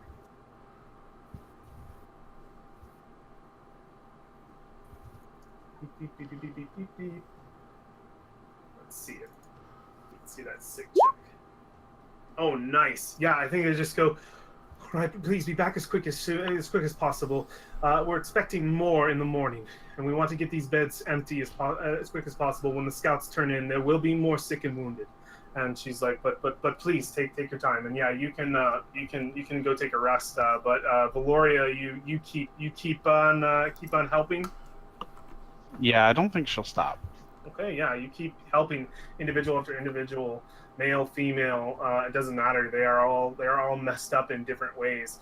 I think you see a few other people with that like purple dust like coughing out of their mouth, and like the minute that happens, they're instantly as quickly as possible catered to with a drink of water and wiping the dust from their face, whatever kind of disease that is. Okay, Valfine, what are you doing? You just heard that conversation. Oh wait, Valoria, what's up? So, can I ever get a moment to leave? Not to rest. I need, because she knows we have a resource that would be invaluable to them, and she's not thinking about whether or not we should let them know we even have it, but rather it's just going to be so useful here. Yeah, you wanna leave? You totally you can just for like a moment. Yeah, go make a. You just go. You don't say anything to anybody, and you go. Yeah, if you don't say anything to anybody, you step out if you want. Unless you say like, I have something, I'll be right back. Yeah, I think I have something that will help. And she's like, please, don't take too long. We definitely need your assistance. These tools are getting dirtier by the minute. And she, you can head out if you want. You want to start heading towards Valfine? Yeah. All right. So Valfine, I think as that conversation comes to a close, I think Valoria steps in to see you like approach. Like, what's Valfine look like as Alexandria approaches you? Cautious. Yeah. What's she? Is she still by the tent? Yeah, she kind of stopped to listen to that. Mhm. I'm just kind of standing there, not necessarily moving, trying to stay kind of quiet, not stealthy, but didn't want to disturb whoever that was. Valoria or Alexandria, Valfine's definitely being a bit stocky, bit just kind of like definitely like looking around. Not exactly. I wouldn't say so much suspicious as curious, but yeah. What would you like to do, Valoria, as you approach her? Say something. Yeah, I'll probably see her doing that, and to avoid getting her into any trouble, she's going to cast an effect with prestidigitation to create a small sound like the snapping of a finger in her ear. Yeah. Yep. You can do that. Yeah, Valfine, I think you hear that. I turn very quickly in the direction, almost startled. I'm gonna, because she's still near the tent, I'm gonna crook my finger. Also, my clothes are covered in blood, so I might be just a little shocking of an image. Yeah, they are covered in blood. I'm gonna turn and see you It's and entirely possible your clothes are not covered in blood since you've been doing healing. You've been casting investigation. No, I've been casting it on their stuff. She doesn't. She has not cast a single care to herself at this point. So Makes sense. I'm gonna sharply inhale and try to keep from freaking out, seeing all the blood, and to walk toward me. Okay. everything's fine. What?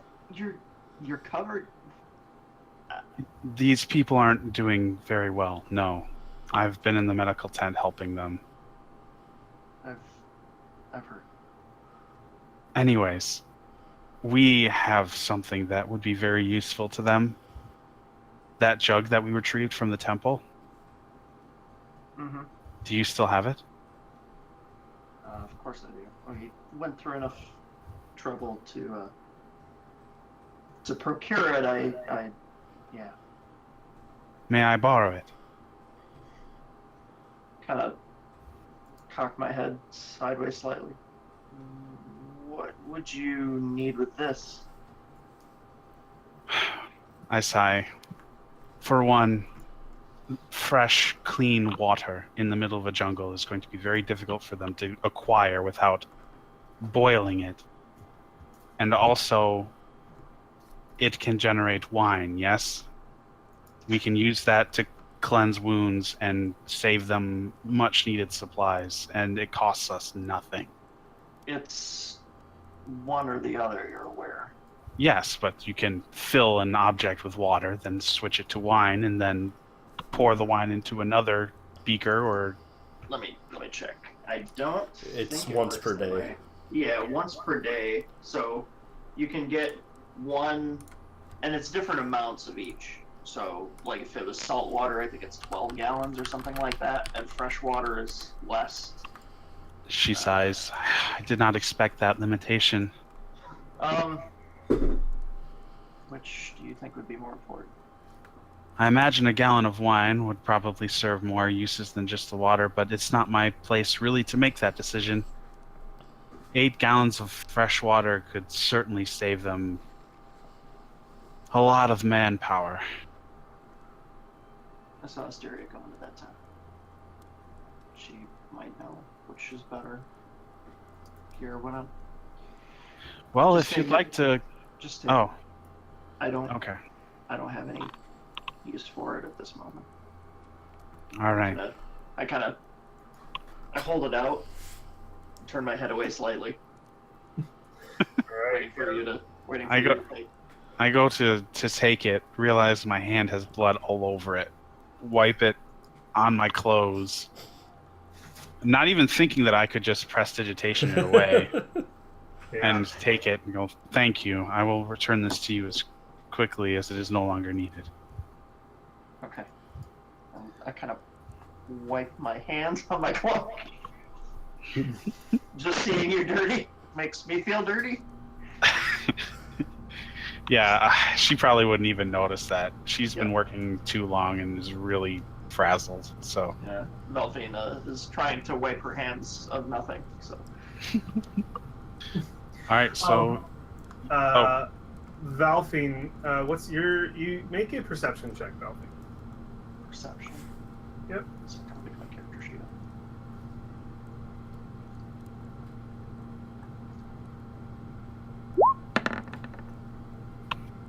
Nice. I better see it. This individual tied to the pole is looking at you. You see that kind of like that's just the tuffled hair. That's like scroungy looking man, and he kind of looks at you. Don't worry, he just wants you to come to him. He looks at you with kind of like wide eyes for a moment, and the minute you look back, he kind of like looks up like in another direction. I glare in his direction. And I then don't say anything. Yeah. I think as he whistles, you see him get shoved a little bit by the by like sort of the waist of the reptile individual next to him, and he just says, "What?" Let's see, and then you can hear him whisper, just like, "Shut up." And yeah, I think you see that as Valoria walks away with the jug. I'll go on Valoria's turn. I'll figure out where you're heading with that jug. But Valfine, you hand that off. Did you want to do anything else on your turn? Is this really ominous music supposed to be playing right now? It's the music that's being played in the camp. You see that one of the women have busted out kind of a violin. I'm hearing. Am I hearing something else? Because I'm hearing like Diablo dungeon music, like very ominous, scary stuff. Do I need to Yeah, I correct? think I'm getting that. Yeah, Oh, you I'm get hearing like, it too. the really low chorus. Like, Yeah. Maybe you are. Let's just leave that. Oh, that's not cool. Okay. Don't let So, the music well, dictate what's good. When I see him looking at me, is Alexandria walked away already? Yeah. Okay. I'm gonna glance in Alexandria's direction, and then I'm gonna look back at that guy over there. He's looking at you again. Oh, stop! It's a good tune. I'm gonna turn slowly and walk toward him, and kind of put my hands in my pockets. You walk over here. Yes. All right. As you walk over there, the individuals at this campfire one of them is in the midst of chowing on a ration, probably just like a pre-snack. Kind of turns on the woman. Hey, and she kind of looks at you and she says, "I'm supposed to go close to the prisoners." I'm sorry. I was just stretching my legs. Says, "All right, that's fine. Best just to keep a distance from those two. They're trouble." Trouble? What kind? Says all kinds. Mutineers, those two. And they can definitely hear. They're like looking over. And they're not saying anything, but the human's just kind of like looking over at the situation and then kind of like back down his feet, like hanging his head. She says, "Their fate's to be decided later, but best to keep a distance from them, lest they cause you trouble." Says, "Come to the fire. I believe we've been introduced. You've been kind of wandering around over here. Saw you go through the men's side of the camp. That's a bit funny. What'd you see? Any of those blokes naked?" Oh, ugly as fuck. Doesn't matter. She says, "Come, join us at the fire. We're playing a bit of a tune. You play any music?" She doesn't say anything, but Says, "You're an elf, aren't you? You're like Wolf." yes. Says, "Well, Wolf knows how to play music. Do all elves?" Your folk kind of take quick to that kind of thing, right? It doesn't exactly work that way. And she's like, "All right. Well, if you don't know any music, maybe you can. Maybe you've been outside the jungle down the River Ocean Star, far as I know. Your friend Lady Asteria over there, she's quite sweet. She had a few tales for us. What of your version of this adventure you've been on? Please tell the tale." And I think what does Valfine do? Does Valfine start to try to relay what happened, or She kind of locks up. And yeah, as you lock up, they stop for a moment. There's awkward silence, and the one kind of gets up and kind of just like pushes you a little bit. She's like, "I mean, I'm just trying to be friendly. I mean, no need to put you on the spot. Please, just enjoy the campfire with us. We're happy to have companions out in this hellhole. Really, any friend is a good friend to have out here. Never know when you're gonna end up fucking ass first in the mud with your head chopped off." And yeah, she just kind of laughs a little bit, and she's just like, "Tony, keep playing, and play that one I like. You know the one, not that one, the other one. All right." And they're playing the violin, which can be heard throughout most of the camp actually. Brolin, at this point, the goat has gotten like fairly cooked, and Ord's like, "Oh, Brolin, help me a little bit. Hand me the cleaver sitting over there on the barrel." I say, I see, at this point, I want to say during this point, I see Valfine or Valoria running out of that tent. Yeah, you. Back and forth. Yeah. I say, the hell are they doing in that tent? This is. Not me. Oh yeah, it's Asteria and Asteria and Valoria. Yeah, Asteria and Valoria. Alexander. Well, them be the medical tents. Those friends of yours are skilled in healing. Not sure, actually. Says, well, Really if honest. they're going in and out of the healing, out of the sick tents, well then I imagine they've got some kind of skill that they're contributing. What are they, what are you boys sick with? I hand him the cleaver. Everything. What are you handing the cleaver? Yeah. Says, everything. Says, most of them got mad monkey fever. Some of them got sewer rot. Do I know what mad monkey fever is? I think you do. Mad monkey fever is something that it is a disease that makes your muscles twitch endlessly, and it's almost like you can never find any form of relaxation, and eventually people just die of exhaustion. Oh, okay. And they can't sleep, they can't function in most ways, their muscles are constantly twitching, they're sore, they cramp, and they can't like move. And it comes to the point where it's like literally they can't even speak because even the muscle of their tongue is swollen, and that they're messed up. Like, mad monkey fever is a real bad way to go. And he's just like, mad monkey fever, sewer rot. Some of them get pretty messed up in the undead raids, and most of them, anytime they come back from a scouting, they usually come back with at least one or two who've contracted some kind of illness or some kind of rare jungle disease, or you'll come back with missing limbs. Hell, I don't know what happens out there. I've been on my fair share, and for the most part, I've killed my own. But Yeah. it's a dangerous place out there, so yeah. And he says, do I know what the cure to mad monkey fever is? a cure to Yeah. mad monkey Yeah, would fever. that be a survival or a? You can make a check if you want. Yeah.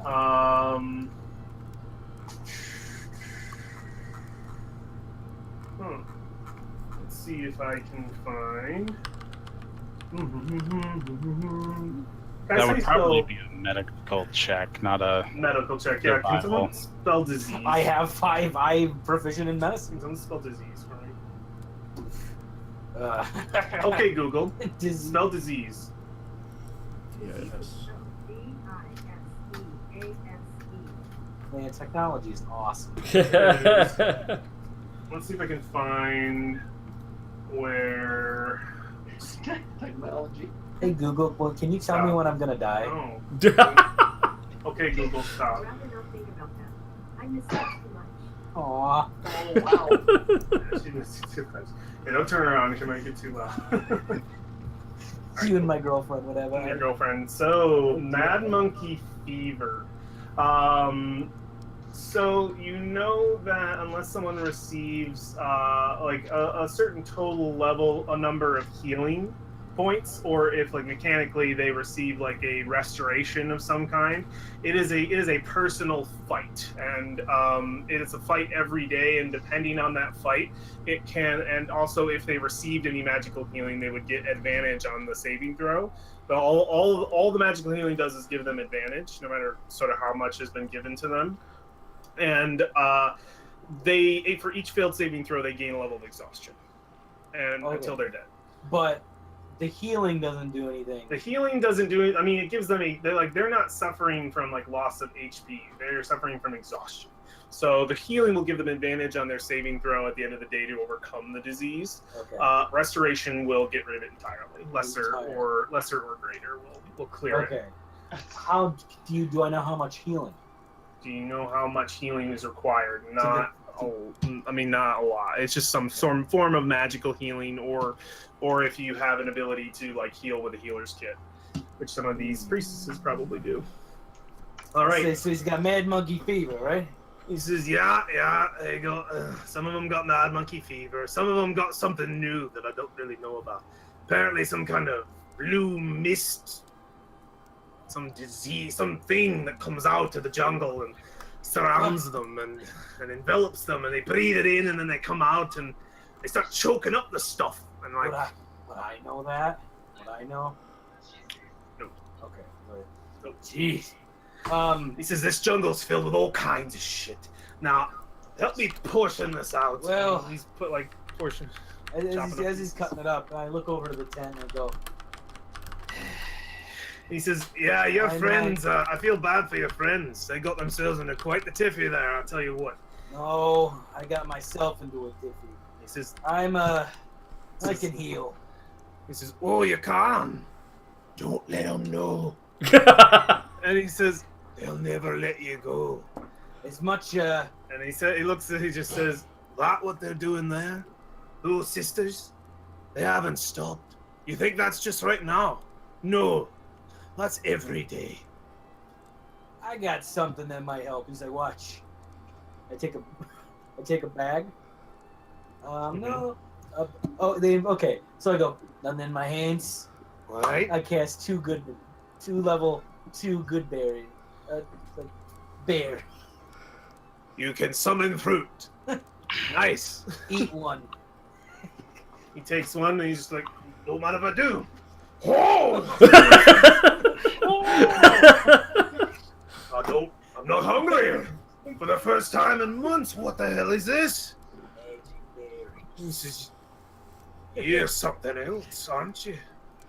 And he says, "No, that's something. You can help. You can help with that for sure." And I It also heals 1 point, right? yeah, and also Yeah, he's healed one He HP. heals 1 point and he says, "You could be a great help.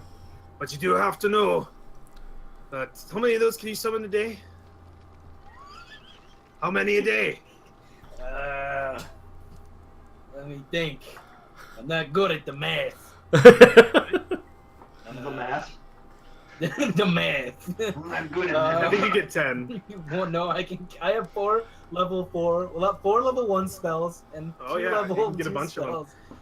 He's like, if you can make a lot of those berries, that would be a big help.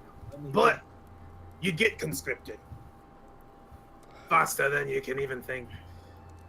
Breakbone would have you rank and file for you know it. You never leave. Yeah. Well, And I think, do you offer some berries to some of the other guards around? I just go. I'm gonna sneak these berries in. Give them to the troops. And he says, all right. He says, just be careful. If anybody I finds speak out in- you I can do sp- that, I they're sp- gonna want you to keep I doing speak it. in Dwarven like, I got you, cousin. Thank you.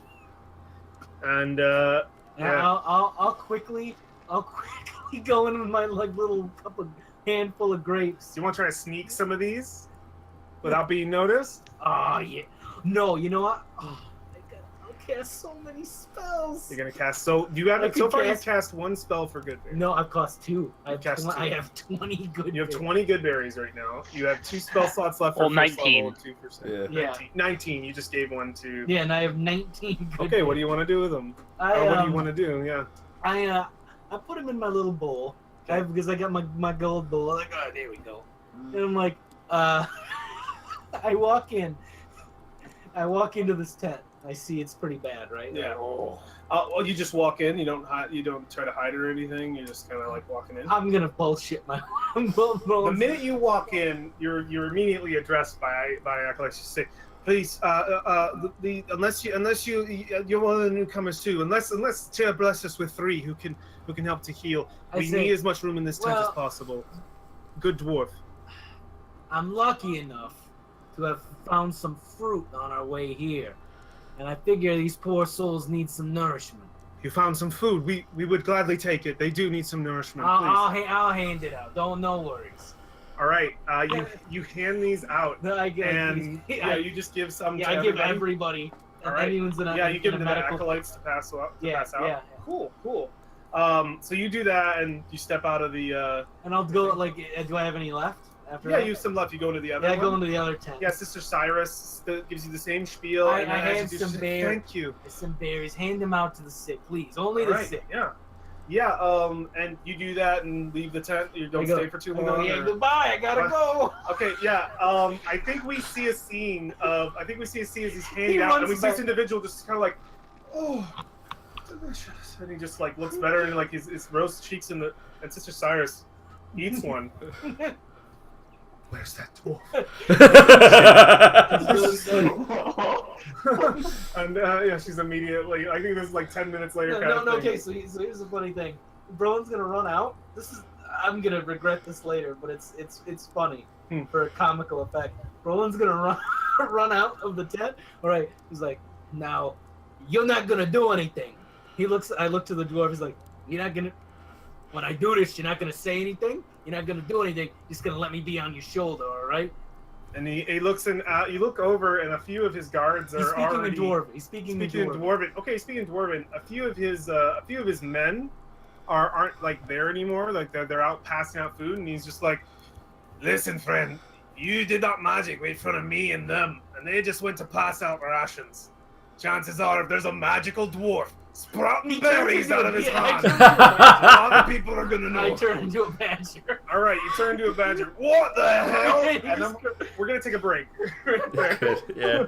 We're gonna take a break at Brolin turning into a badger. Come back in 5 minutes. I think we can step back in. Before we start, Brolin Main wants to here- retcon. Yeah, I'm not gonna turn into a badger. He's not gonna turn into a badger. He decided he didn't want to be a badger. He thought about it. Mine. He Okay. thought about it. He's like, hey, don't.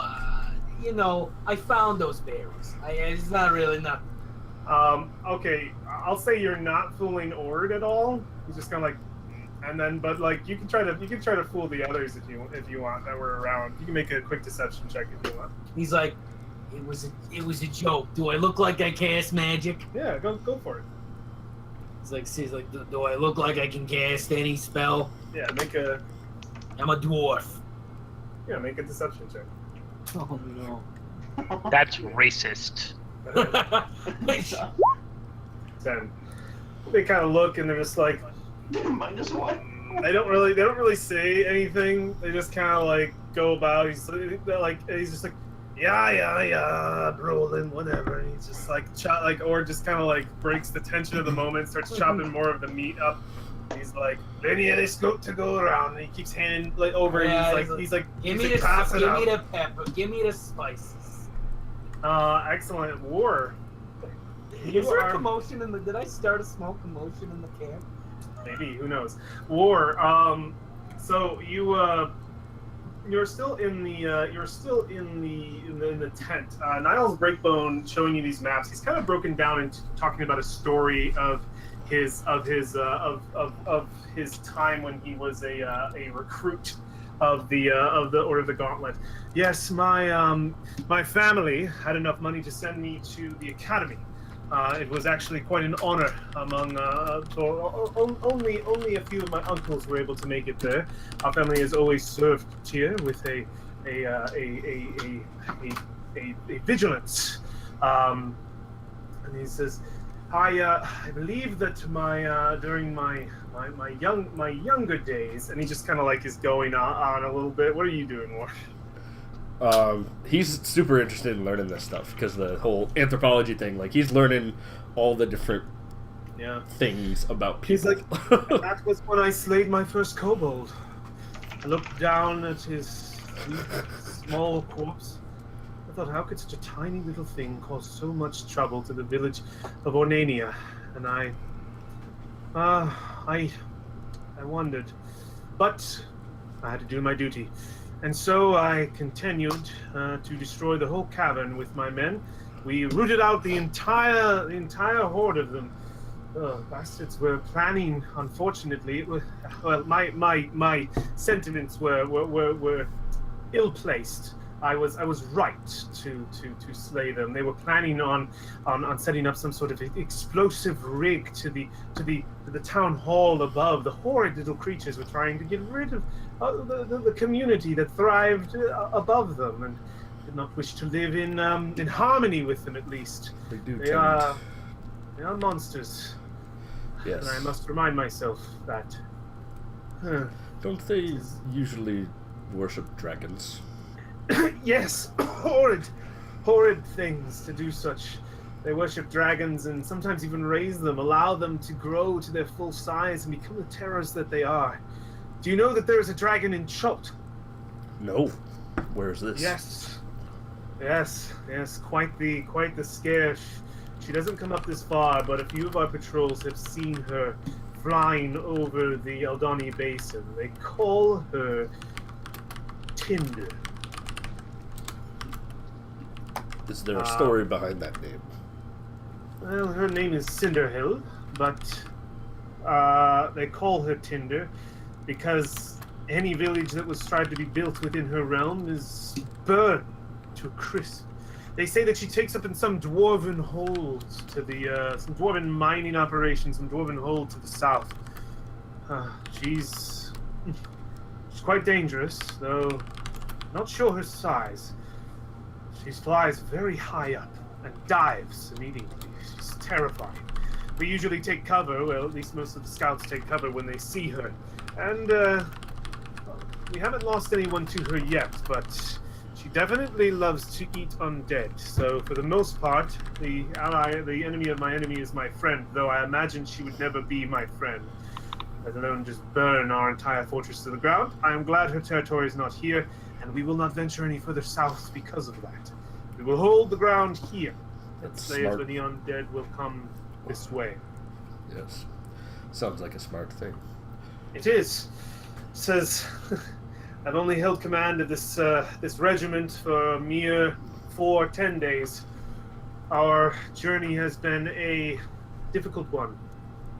May I confide something in you? Well, sure. And he takes out a couple of glasses and starts to pour some wine that he has kind of hidden behind his desk. He says, "This is my first command. I had been a lieutenant for some time. I jumped the chance to become a commander.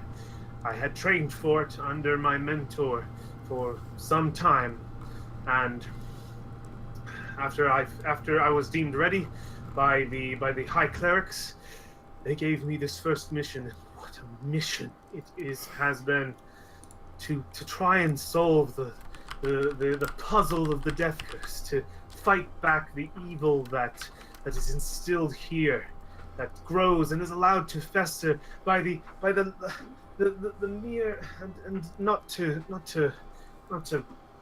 be coarse with anyone, but the princes sit idly by behind their stone walls and they do nothing. We are the reason they stay safe, the reason that the undead hordes do not come to them, for we are a beacon of light that they are drawn to like flies to flame. And it's funny how correct that is. The campfires do tend to draw undead. She says, well, not just the campfires. The undead know the holy presence. They feel it somehow within their undead being. Whatever magic brings them about draws them to us in troves. Have you ever seen an undead horde?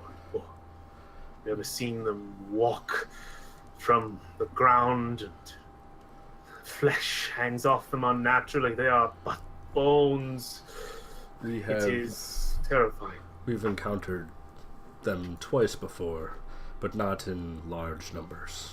Enough that we were able to dispatch them and dispose of them. You have been lucky then.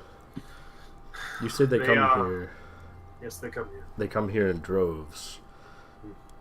Does it seem like they could be led by something? They are led by something more. When we first came here, we fought the undead. Stupid, foolish things. Easy to slaughter. They just wander, mindless, nothing to control them. Their master long, long gone from this world.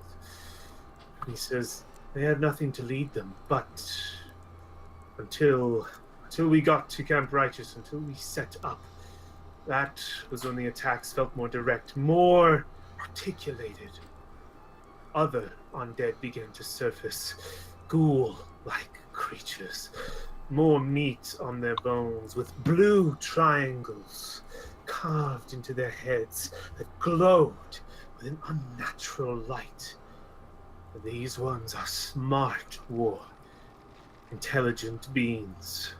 They lead the undead, point them in the direction they must go. I've even heard them speak. There's more here in the jungle than meets the eye. You may have fought undead before, but these are much different. We have heard tale of a man to the east in one of the, I believe it was an old leader of some sort, who now Yes, I've heard the same tale. Who now leads armies of undead. Some name I can't quite remember. From what I recall from the story, he was once a master of the undead, but was vanquished. To the east, I believe the capital of. Sorry if I botched this. Morzo, I think. The names here are ridiculous. Honestly, these Chultans sometimes I think they're just doing it on purpose to try to alienate others. Says yes, that some undead, some necromancer warlord used his power to try to siege Morzo. Yes, and, I believe that's the story. And then he was slain, as far as I know, and what's left of his undead army is what is here. But it is my belief, and the cleric's belief as well, that these creatures have been allowed to breed somehow. That story is ages old, hundreds of years. The magic of the undead could not stay for so long, but they have been allowed to fester and grow. And because of that, and many other things, we've sent out many other missions throughout all of Faerun and beyond, to try to solve this problem. We have allowed these horrid creatures to walk the earth long enough. The gods have ordained it, and so here we are. We fight every day to destroy more and more. Our scouts find more patches of them, and we launch counterattacks of our own when we're able to muster the strength. Yes. I feel as if you've become a target.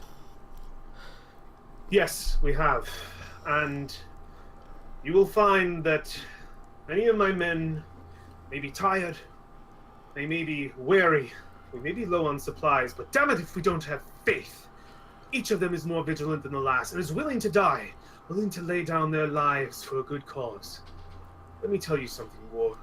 Let me tell you of my morals. I would stay here to the last man if it meant killing even one more undead creature and releasing another soul. Those who are with me share the same volition. That is why they have come. That is why we are here. We will fight the good fight, and we will win, or we will die. And upon our corpses, upon the mounds that are left behind, will climb our brethren to take up the mantle once again, and to continue the fight. He says, do you not feel inspired by this war? At which point, I think we turn over to Asteria. Asteria, are you like resting? Are you out for the night? Like, are you like done with these spells? Are you just What time of day is it? And it's nighttime. It's nighttime? Then Yeah, probably out for the night because Okay. I think if you go to Wolf Ragnar out in the courtyard, he will find you a tent and assign it to you, and he will say, "May this abode serve you well, than its previous master. I have made sure that most of what's in here is clean, and the cot is has been bestowed with some fresh blankets and a fresh pillow as well. I hope that you'll notice that maybe the rain will leak a little bit here and there, but with this wood platform, you are able to get up off of the ground. It says, and he points over to the north, and he says, if you need to go to the restroom for any reason, the restrooms are to the north. Please avoid the prisoners that are tied up close by. I am sure they will only give you some kind of grief or beg for some kind of food. It is forbidden to give them anything, so best to keep a distance from them. And he says, a good night to you. May Helm guard your dreams. And he leaves. Cool. So Asteria, you're in this space. Do you get that? You bed down. You rest for the night. Get ready. It's pretty dry in here for the most part.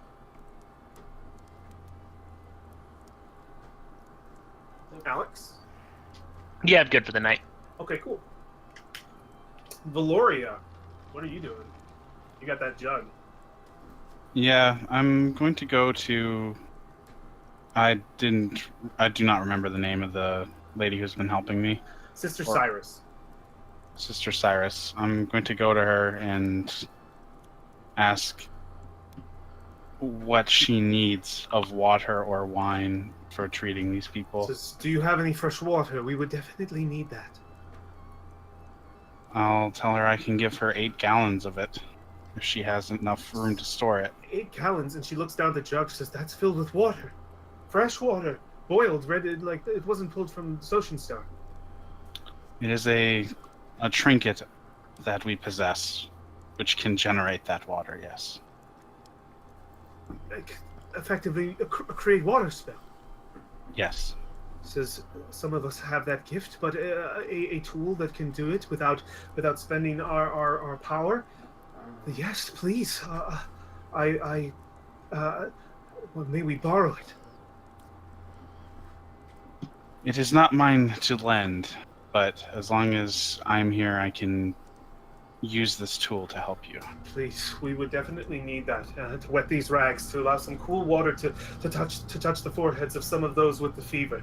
And yeah, they do that. They take complete use of it. I think with the help of so many members of the party, including Brolin's Goodberries, like Cyrus says something to you as she does this. She's like, "You have a friend, a companion that came in, a white dwarf. Does that sound familiar?" Brolin. Brolin is his name. He brought in some berries, some fruit, some food and sustenance. When I gave it to those who were sick and in need, they seemed to invigorate them, allow them to have a strength that they didn't have. When I ate one myself, don't tell anyone that I did this, but when I ate one myself, I felt the same. I felt as though I had ate a full course meal. Something about those berries must have been magical. I must know where your friend Brolin picked those from. No, he didn't pick them anywhere. Those are good berries. Good berries. Are they something that he makes, or just has? Yes, it is a spellcraft that druids have. They can create these berries that provide nourishment and healing. Those would be an amazing amount of help.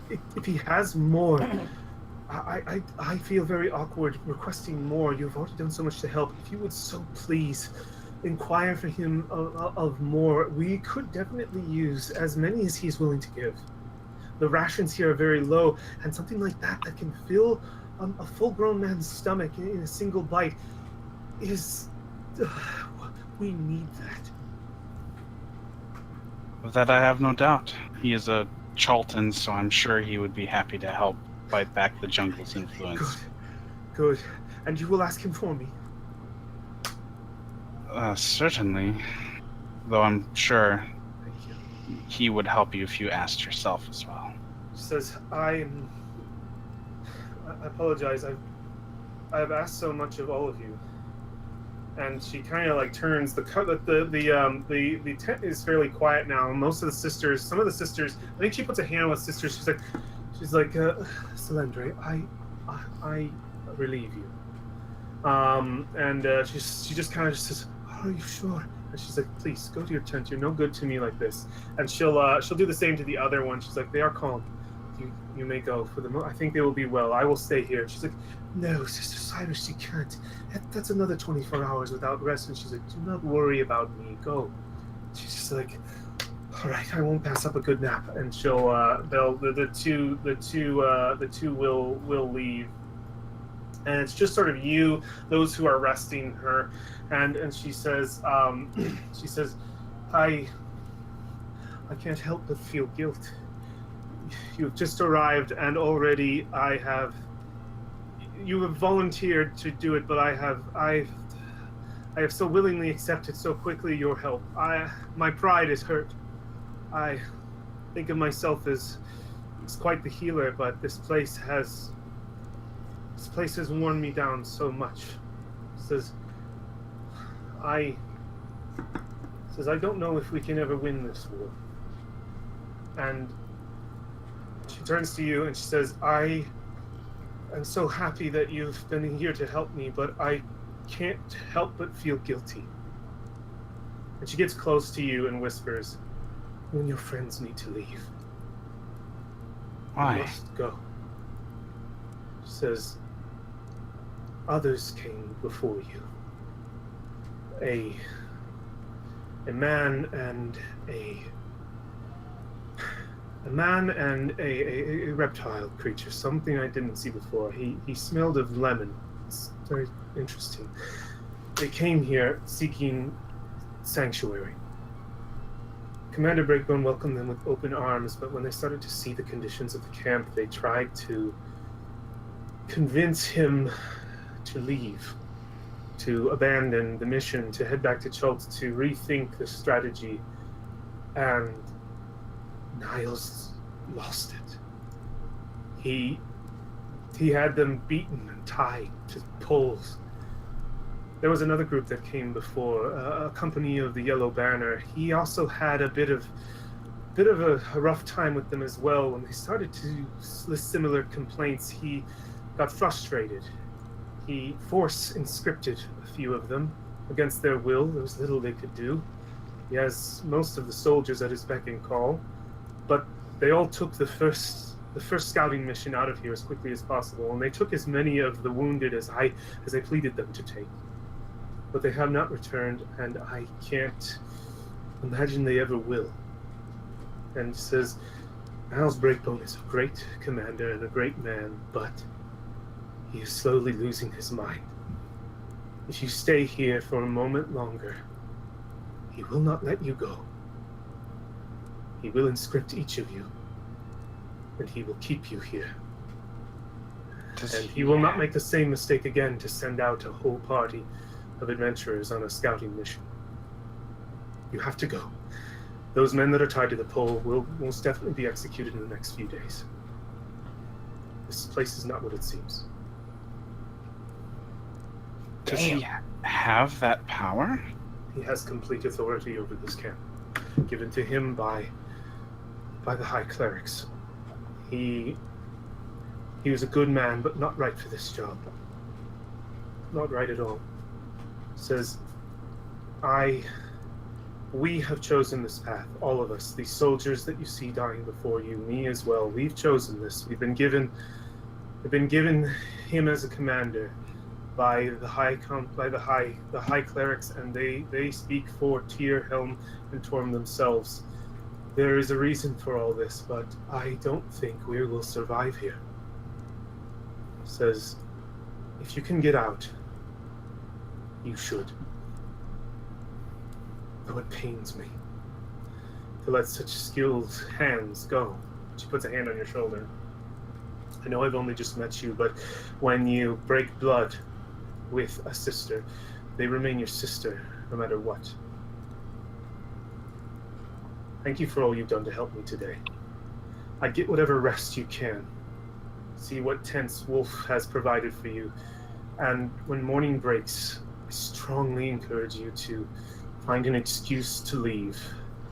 Now, the gates open at around 1 around when the sun is highest in the sky tomorrow, the gates will open for a small portion of time to allow the scouts from earlier this afternoon to return.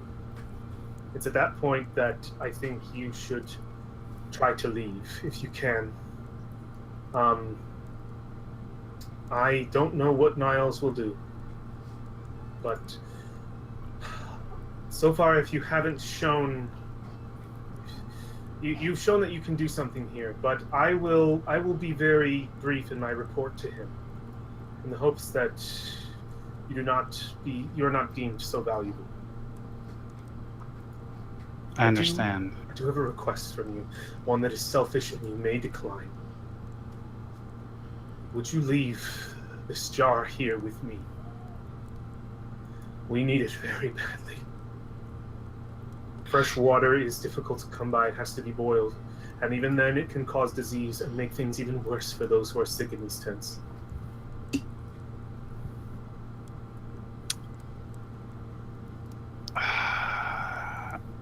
Yeah, I think she would totally do that. Jesus, thank you. I cannot thank you enough. And she looks like, is it okay to embrace you kind of thing? Yeah, You're she's both she's covered not in that blood. cool. Yeah, she embraces you and she says, truly, if Tyr sent any kind of blessing, it was in you and your friends. But I will not see you suffer here. I cannot. I see enough suffering every day. I think she pats you on the shoulder and says, go, get yourself cleaned up. Tend to yourself with your spell. You've barely even touched your clothes. And find rest in the camp. And she kind of sends you away. Do you have something else to say to her? What's up? Yeah, my night is not done yet. She's going to prestidigitation herself, and she's actually going to do this to the sister as well, to clean her clothes. And she's going to take out some of her parchment and papers. Okay. And she is going to, ask for a table. And she's going to use the ink and the paper that she was going to use for her spells. She's going to write down everything she knows about foraging from the wilds and try to impart as much of her wanderer's knowledge as she can so that they can find those resources themselves, or she can teach the scouts how to find it. Okay, yeah, you have a tent for sure, and it has that table in there that you're looking for to write all that information down. I love that. That's what Valoria's doing before she takes a long rest. Yeah. Cool. Valfine, how about you? You've been around these ladies for a while. They're eating of goat. Everybody does get a ration of goat, so no, don't worry about spending rations. You're good. Water is not really ready available around the camp, so you might have to spend a use of some kind of water. There is some fresh water, like fresh-ish water, if you want to chance it, in these barrels. Basically, they're makeshift rain catcher, and you can partake of that for a water ration, but you might chance it getting maybe a little sick. What would you like to do, Valfine? I'm gonna avoid those rain catchers. Yep. I loosened up a little bit after. The goat is great. Well, Only- dwarven salted. Only very slightly. Still very guarded, Okay. but relaxing ever so slightly. Eating Around Yeah. these women. Not a lot of words exchanged. Mostly single word responses. Yes, Just yes. kind of observing. Valfine, do you play dice? Dice. Dice, do you gamble? Surely you brought money out here. Of some kind, or did you not? Or I've something gambled else to before. gamble. I've gambled before. I don't have any dice on me currently. Says, do you know how to play sevens? It's the easiest game in the world. You've never played with dice? I've played with dice before. And she's like, nothing on you, you say. And she kind of looks and you up and down, and she says, I can't help but notice that you are quite well equipped. You have a few, what looks to be You're an elf, right? I have heard that elven knives are quite a commodity. What if I offered you something, and you offered me maybe one of those knives, and we rolled some dice for it? Winner take all?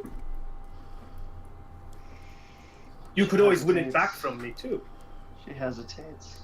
What is it you're offering? Says, well, only right to have a blade for a blade, and she pulls out a dagger from her boot and sets it on the table, and it's a fine steel dagger. Looks like it was probably forged in or somewhere around the Sword Coast. And she says, I have my own steel dagger. This comes from my hometown of Longsato.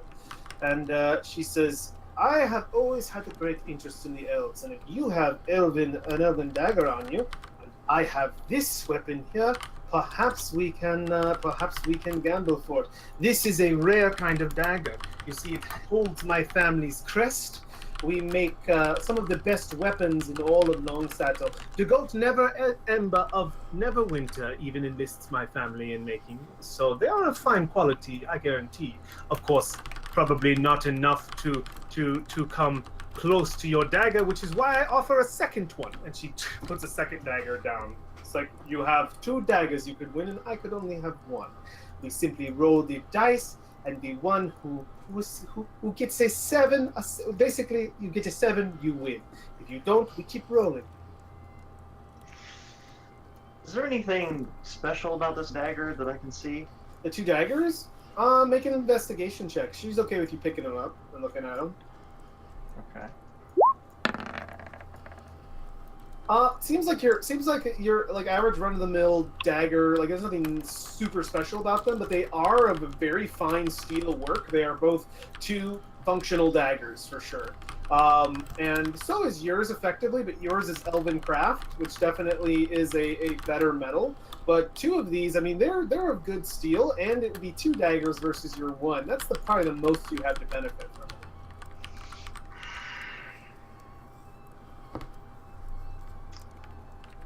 It'll be a bit of fun, too. Lighten the mood.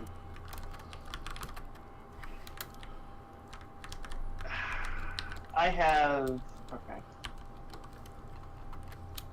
Yeah, she hesitates, puts one dagger down. That's a girl.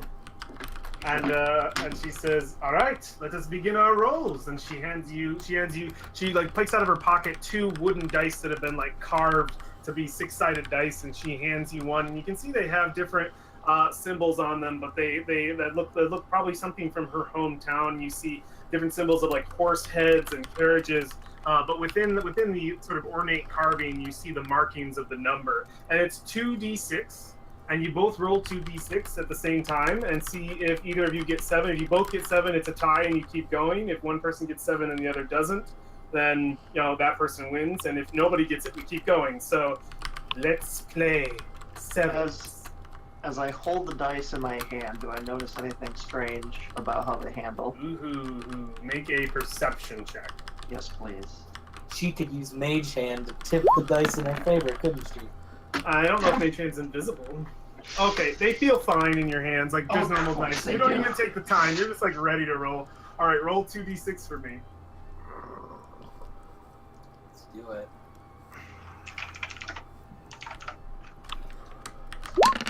All right, ready? 3, 2, 1. All right, you roll, and it's just like she instantly bangs her like every time she rolls bad, she bangs her hand on the barrel that you're rolling on, and the dice pop up, and she grabs them with the other hand and readies for a second roll. So, okay. And then like yours bounce up in the air, and you kind of got to catch them.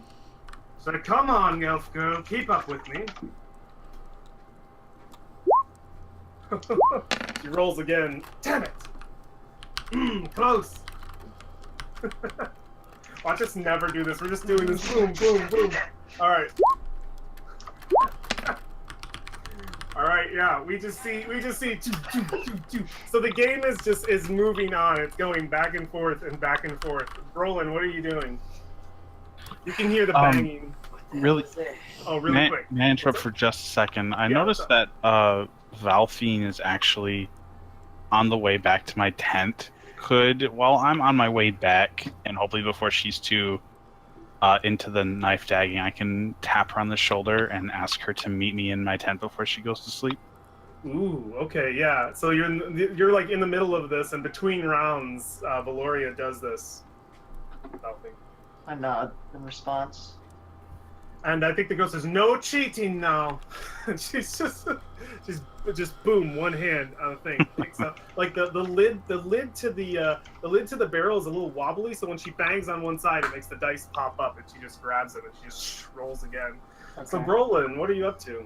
I'm chilling with my dwarven compatriot. Yeah, at this point, like you guys have like found like some areas to sit, and some of these men have gone off to sleep, and it's just you and Ord Firebrand, and he's just sitting there and he's like, "Promise you I'd open my special cost. Give me a second." And he goes back to his tent real quick and comes back out with what looks to be an iron barrel of sorts, and he's like, "From the hometown of Meyerbar, some of the best brew ever, made by Queen Dagnabbit's Guild herself." And he puts it out, and he's just like, "It's a fine brew, and one glass that I share with my dwarven brethren, my brother from another mother, across the sea." And he just pours a glass, and you see this thick, rich, black, almost molasses-like ale pour. And he's like, "This will get you good and dwarven drunk, let me tell ya."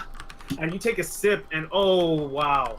Here's the thing, I don't think you've ever had real dwarven ale, because your clan has not had the means to make it for their distilleries and all that. No member of your clan had, in the last 50 years that Harakmar's been gone, has gone on to build a distillery. That would have been a good idea. It's too much of a sore spot. The distilleries of Harakmar were great things, and they're gone, and we don't deserve to make it till we take Harakmar back, is kind of thing. And you've never gotten to try dwarven ale, and it tastes your lips, and it's the first time alcohol will ever affect you, and you like ever affected you, and you're just like, whoa. It's like, feel it, feel that real Meyerbar ale. And yeah, you guys start drinking. Any kind of conversation you want to have with him. I say, and you are drunk, by the way. You have the poison condition. There's no way. But yeah. So you gotta tell me, in Dwarven, perfect. Yeah, he speaks in Dwarven to you. So it's just you and the goat. Full honesty. He's like, the goat can't speak Dwarven, so yeah, we're fine. Full honesty. He's also dead. He's a good goat, though. Full honesty. What are your hopes here? What are you trying to do? My hopes? Well, I think I've kind of confined myself to oblivion, for the most part. Or the gods seem to deem us worthy and send more like you down the river. Hopefully those of the gauntlet, and we're able to actually muster up real attacks. This is when we first came here, when we made our way into Vengeance, or Camp Righteous. Things are going real well at first. The undead, easy pickings, just mucking around. Don't know what to do. Till those triangle bastards came. Triangle mess. What triangle? Yeah, these fucking undead. They smarter than your average undead. Oh, I know what you're talking about. They Burned into their skull is some kind of weird rune. Breakbone says it's the Chultans have made some story up about him. There's some kind of special undead, but I think that just a curse, really, more than anything. Once they started rallying up the undead, that's when it got bad. You want my opinion? We were almost to the river Tariki. Tariki? Before they pushed us back. Yeah. It was bad. I've heard of Icky Poo Poo. She does on that. Oh! my brother has the hots for her. She calls her. Is it somebody from Port Nyanzaru? No, it's a hag. Your friend is a hag. No, my friend wants to kill the hag. So this conversation is happening. Her name is Icky Poo Poo. He's like, I don't know what you're even saying. Her name, the hag's name, is Icky? Your friend the hag's name No, is no, Iki no, no, Poo no. Poo. My friend wants to kill the hag. War. As this intelligent conversation is going on, Niles Breakbone just posed you a question. It's basically talking about his morals, his reason for being here, his willingness to die on the mountain he's built here. And he asked you if you feel the same, if you have the same kind of volition. Jesus. I say, I have only the volition for my own mission. I feel the same way as you, only not towards the same method. Perhaps our missions share a common goal, but through different means. Perhaps Tell our me, Will. paths were meant to cross so that we could assist each other, as we have already. I think the same exact thing. I think we were destined to meet each other. Truly, I do. And he says, What do tell? I'm curious. What other path do you think there is against such evil? To relieve the death curse? There is an undead who is stronger than all of the rest of them. Tell me of this. We do not know what it is, but that is what we saw in our vision. And while your mission says to destroy all undead, I believe this one to be in league with that. That does not fall completely out of what was seen within my visions. I do not know, well, not my own visions, but the High Cleric's visions that were related to me. Yes. He says, we do not know what it is. It could be one great undead creature. I'm not sure. But we know that these things are allowed to spawn and fester.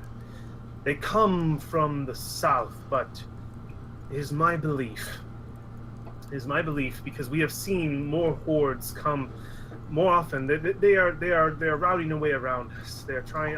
My belief is that they are spawning.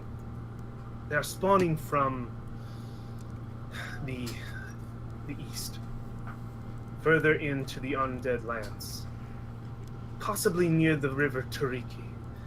We wanted to take that river, but too many waterfalls, and the path was just too difficult. And with undead on both sides, we needed some kind of safety net, some way to travel, and the river Tariki is very dangerous. At least that's what Wolf has told me. We took the river Soshin Star in the hope to mount at Camp Righteous, as he points on the map, and make our way east to the river Tariki.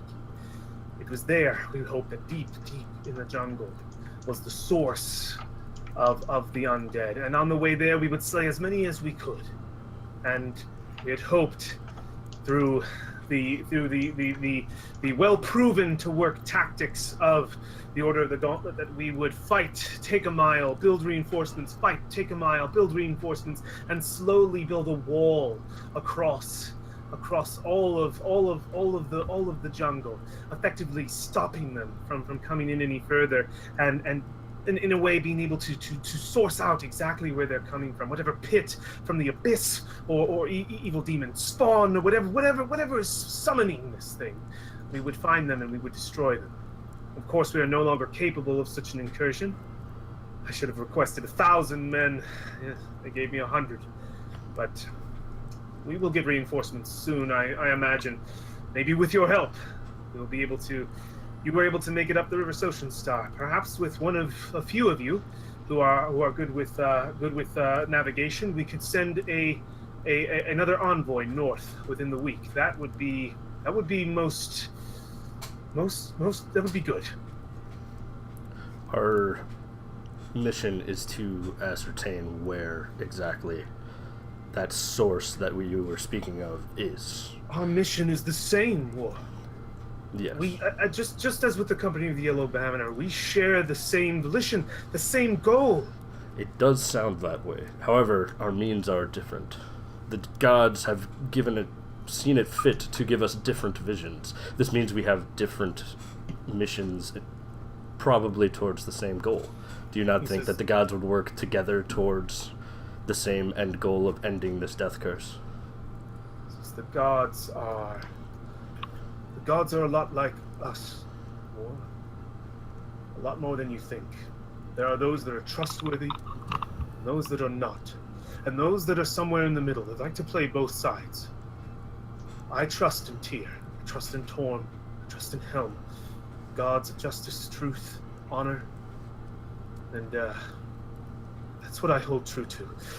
He says, I know that you may have heard of some cataclysms that have wrecked our world, but the time of the Sundering, when the gods walked the earth, that proved to the Order of the Gauntlet that some are weak and some are strong.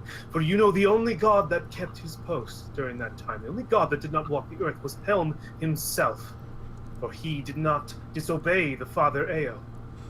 And with his eyes and with his vigilance, he guarded the gate to the heavens, and did not allow a single, not even Mysteria, god of magic herself, to pass. It is my gods that are strong. My gods that I trust. And though Tyr may have been blinded by Eo himself for questioning the gods' choices in that moment of sundering, casting out the many gods of the world to be mortal, though he may have been blinded for such, he stood up for justice against the father of all gods himself. He says, I believe that you trust in what you have, and I trust in what I have. But I've sent many into the jungle. Many have come back, and some have not. He says, if you go out there and you don't return, I can't imagine what kind of waste that would be. He says, please, if at the very least you wish to travel back out into the jungle, you will take with you a measure of my scouts, maybe a few of my soldiers as well. And then possibly, if you find nothing, we will return. That could be a possibility. That way you would also, Yes. if we got hung up, we would And in turn, know. if I was to send with you some of my men, you might do well to return the favor and leave some of your men behind with me. A mutual agreement between us. I would definitely make sure to match them man for man if you wish to make an excursion into the jungle further. But I would request the same, I think. We are in as much dire need here as any. I understand your want for help, but I cannot speak for all of the others. Yes, we will let them speak for themselves. I imagine some of them have the heart of Tyr in them. They will make the right choice, and see that they might be well needed here. And then I will pick among some of my better men to go with you, and we'll sort it all out. How long did you want to? Were you willing to stay here? I believe we were only intending to stay the night. He says, perhaps I can convince you to stay one more night. Maybe to mull it over, to feel out what exactly we're doing here in the camp. Maybe to join us on a scouting mission that doesn't go far, and see the good work that we're doing here. Perhaps I can sway you to see from my own side of things. I believe I understand your viewpoints, and I do not oppose them. However, we have our own as well. But we will see. He says, indeed we will. We will see what comes of the morning. War, thank you for sharing a drink with me. Thank you for speaking with me. I believe that Wolf will have a tent ready for you. You can bed down for the night. Your sheets should be dry, your pillows fluffed. That will be very nice after nights in the jungle. I imagine it will. Let the Order of the Gauntlet show you the greatest hospitality that we can. Please. And he shakes your hand and he says, Wolf, please escort War to his abode where he will be staying for the night. At which point he bows, says, of course, sir. And he starts to escort you. Any conversation between you and him? Actually, I'm going to move to Asteria first. Asteria actually is you're bedding down for the night, Asteria, right? You're in full rest? I'm in full rest. Then eventually I may sneak out early morning to go talk to the two that are tied up. Okay, cool. Yeah, War is, you're led here. Wolf is very short. He doesn't have much to speak of other than here are your quarters. May they bode you well better than the last guy who was in. Well, War will say Miles is a very passionate man. And he's got his hands behind his back, and he just says, "Yes, yes, he is. I don't believe this camp would have made it past vengeance, or righteous rather, if it wasn't for him." I believe you're right. And I says, and he looks, he just says, the gauntlet breeds good men. I will tell you that. Here, right? Amy is here. Oh, but Amy knows I'm here, right? Yeah, she knows you're here. Okay. So. Cool. Assyria's sleeping. Valoria, you are bedded. You're down for the night, right? You're writing down like best practices. Yeah, but she's kind of waiting for Valfine to show up. Okay, yeah, Valfine. You do dices back and forth, and for the sake of this, I want you to just roll a dex check, dex save. Hell yes, please. Yeah, I'll roll your dex save. That is my specialty. Yeah. Now the odds are in my favor. Hell, the odds are good. I don't want to roll a million more d6s. All right, yeah. What'd you say? That's with the +4! You roll. It was 10 or above for a success and over. God, And I think she just goes, "Gotcha," and she just. But he rolled a 7. I know. Oh my god, he did roll a 7. We were changing it to Dex. It's different. That's great though. That's great. 7. I know. She looks and she just says, "Well, I guess I'll take that." And she pulls your dagger from the from like the other barrel that was holding it. She's like, "That is as pretty as I thought." Says, "Come back to me tomorrow and take a chance to win it back. How about you? Give me another chance to spend some time with you. Get to know you a little bit better." And she kind of just pockets your dagger and takes hers as well and pockets them. Groan and wrinkle my nose. She just wags her finger. She's like, "No takes backsies." And yeah, you can you like do you go to Valoria's tent? Yeah, I'm gonna stand up and gonna keep my head down as I turn toward where I know Valoria's sleeping. Yeah, you saw where she went. Yeah, totally. Go ahead. Yeah. Into the tent or front? There we go. Up to you. Yeah. To the front of the tent. Okay. Do you just enter? Alexander, Yes. you wanted to see me. Yes, come in.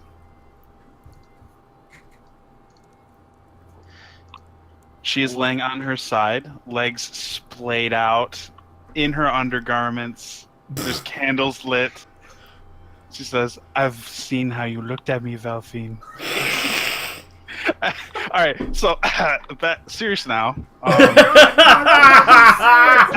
was like, what? I thought it was serious for a moment. I think our DM just had a heart attack. Time for a rumble in the I jungle. was like, I didn't think this was gonna happen.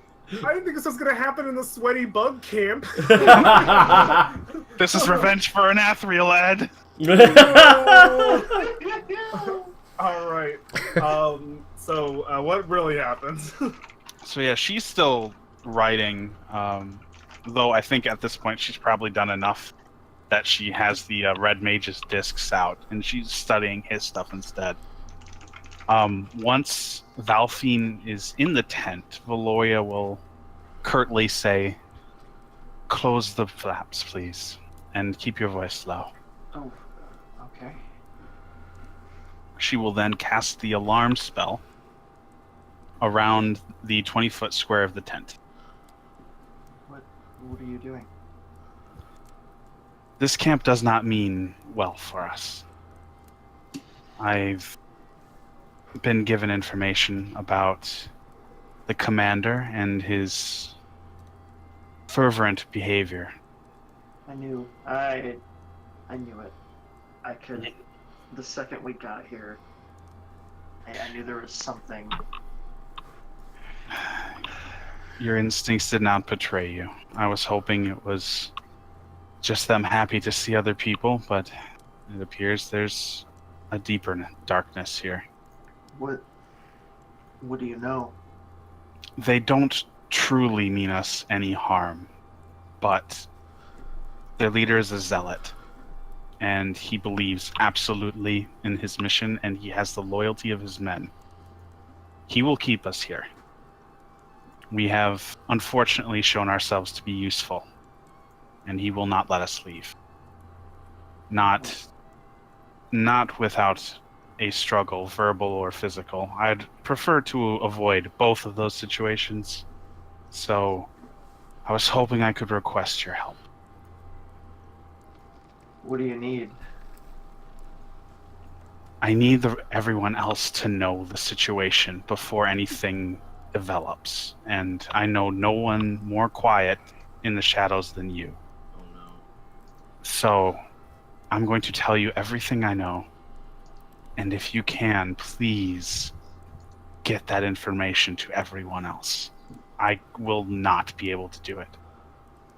Okay. So, she's going to impart everything to Valfine about how the commander pretty much conscripted 2 other parties of adventurers, including the people that were hired before us, and inform her about how if he sees use in people, he's just going to take them. The conscription will work because the soldiers are loyal to him, and that we need to have a good reason to leave at first light. Like, the minute that gate opens, we need to go. We can't stay longer. And to sneak that information to everyone, because Valoria has no way to do that. Also, she's going to mention that the 2 men that are tied up are victims of this circumstance, and they're most likely going to be executed because they just wanted to be free and not to be wrapped up as we're about to be. And if we can get them out too, that would make Valoria's day. Get who out again? Sorry? The 2 men that are tied up just outside the tent. Their situation is what ours will be if we fail. I was going to talk to them, but I was stopped before I could make it there. They may be able to impart other information to you than the medic was able to tell me, but that is what I know. I kind of tense up for a minute. My eyes closed, I squint. Okay. And before you go, I gave them the jug. You what? I gave them the jug. You gave who the jug? That lady's name I can't remember. Sister Cyrus. Sister Cyrus. I understand we sacrificed a lot for it, but they need that, Valfine. We have the tools we need to survive. They need it. You almost died for that. I know, but I'm alive. They will not be. Not without it. Maybe the reason why we got it was to deliver it to them. But I cannot stand in that tent and watch their suffering and know that I could make it just a little bit easier by giving them such a trinket. I breathe sharply as I start pacing the tent back and forth.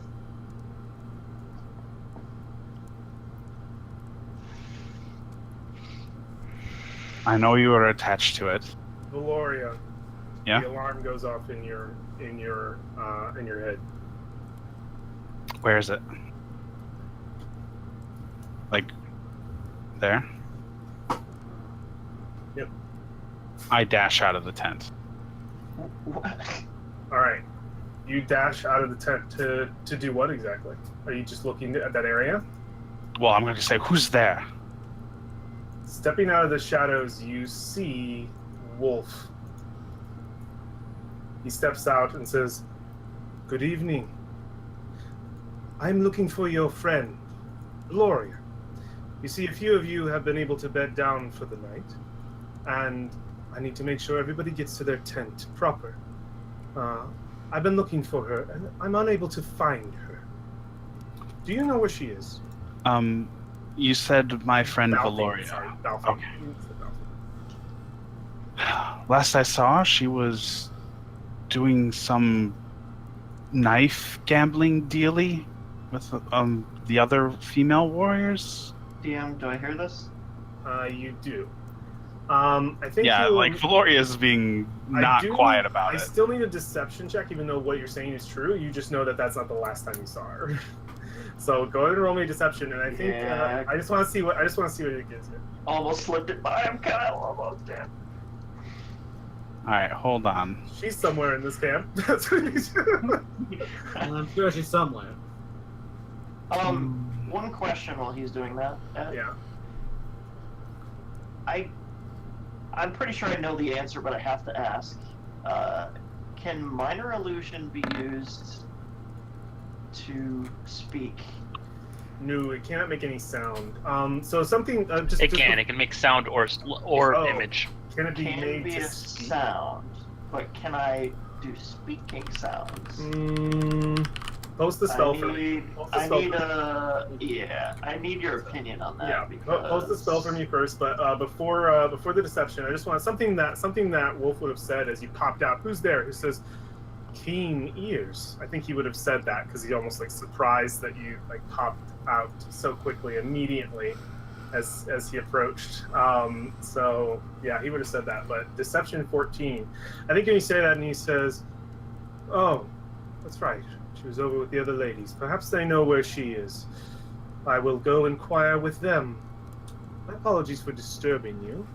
I imagine, though, with such perception as you have, that yes, perception." And he just kind of trails off for a moment. Anyway, As he trails off, she will respond, "The jungle trains sharp ears." indeed it does. Indeed it does. I apologize. I have been sleeping in the wilds for a while. I'm too jumpy for my own good, even in a place I should not feel that way. Excellent. Balfine, make a stealth check for me. Okay. Valfine, you have to pass this. He's gonna Oh, walk. He's gonna walk I'm not- away. I'm not worried about the stealth check from Valfine. I mean, come on, it's fucking Valfine. Nice. I have faith in you, Valfine. He heads over and starts to speak to the guards. Says, "Oh, I see she's not here." Blah, blah, blah. And then he starts talking to them. Crisis avoided. I'm holding my breath until Alexandria gets back in. I dip back into the tent. You step The back alarm in. is still up. Okay. Okay. Well, that was close. Yeah. If worse comes to worse, we're lovers. And we're ashamed about it. What? That's What? why you're here. That's our cover story. Are you kidding? Listen, it's perfect. It's as embarrassing for you as it is for me. It'll make perfect sense that we don't want anyone to know you're here. Listen. Okay. Okay. That being said, you do look beautiful. But seriously, back to what we were saying. Can you Ralphie, you still haven't done anything. What would you like to do? Her back straightens up and she kind of doesn't say anything. Okay. She's not sure how to respond.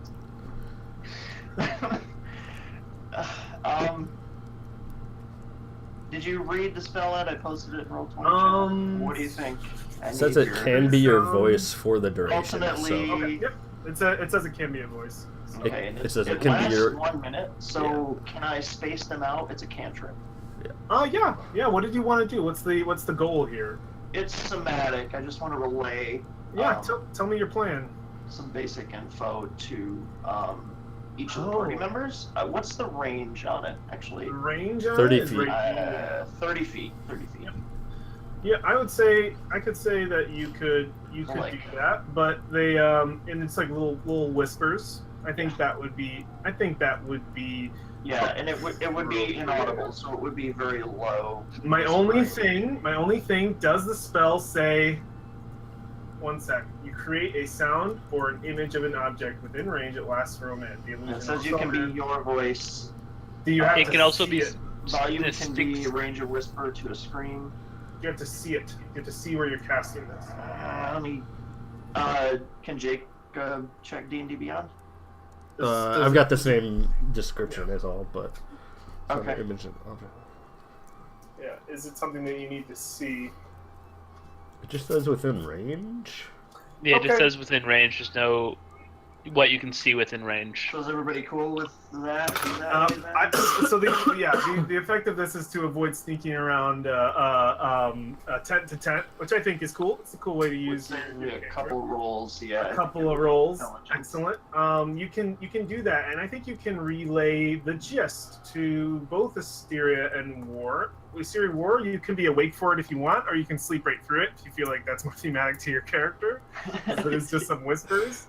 I had a quick question for you guys. I'm gonna. What is it about? What's it about? The game, like I don't know how long you guys are. We're going to 11. Oh, just 11. Yeah, we gotta go to 11. Okay. I can't go much past. Cool.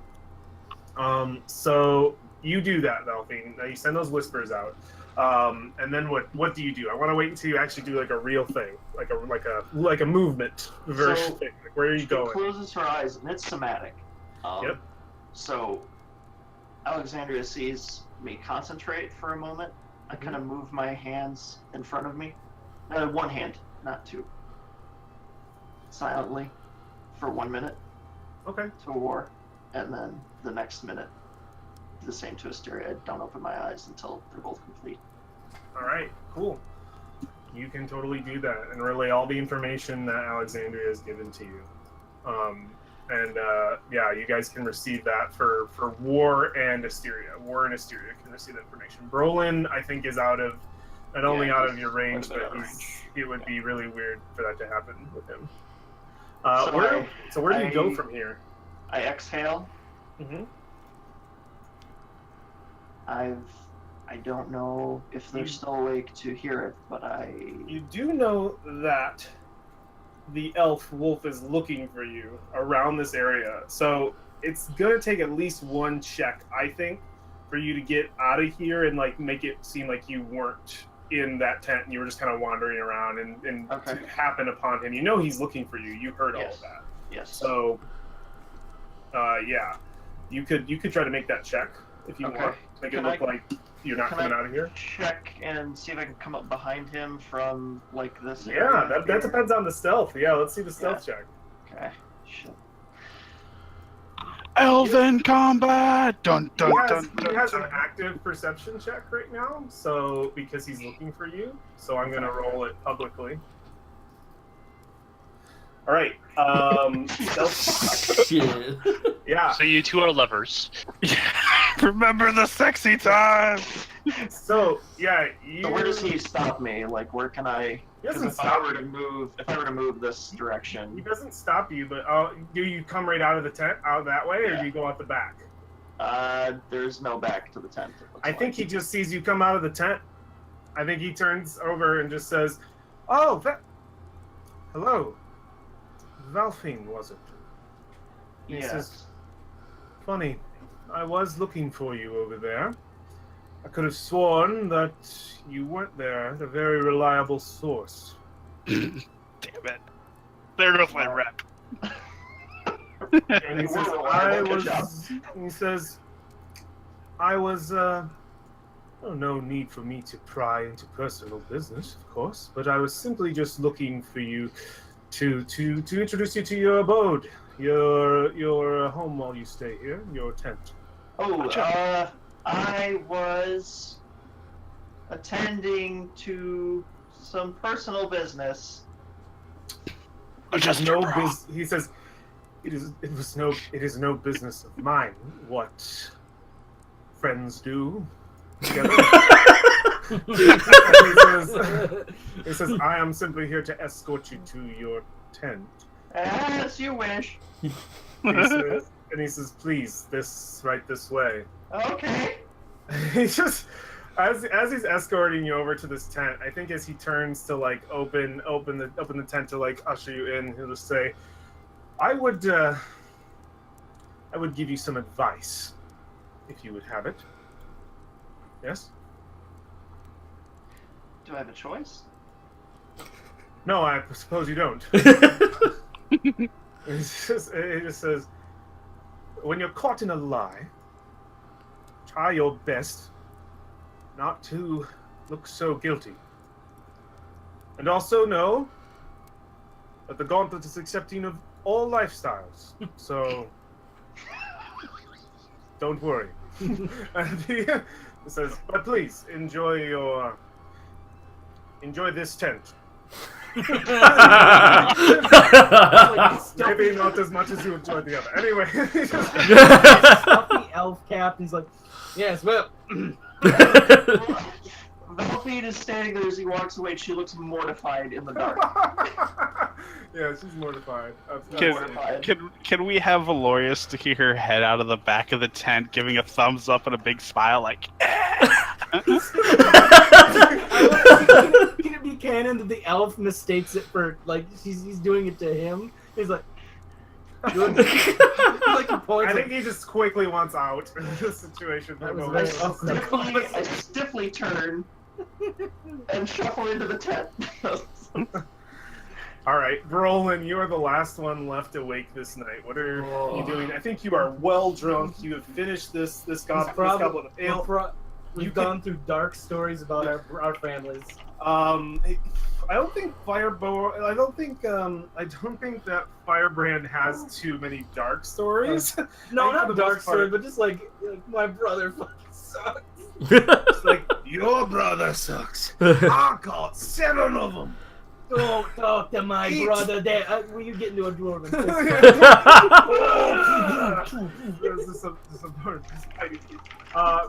That I think would quickly devolve into just sort of drunk, happy, like rolling, drunk rolling. Yeah. I make a look and I say, "Listen, you're a dwarf like me. You don't need to stay in one of these human tents or this tall folk. Just come. I got a place in a tower, dry as a bone. And if it rains, they're fucked and we're okay. Come on." That's a good idea. He leads you to a tower. He's like, "I got a couple of bunks. I'll kick one of me boys out."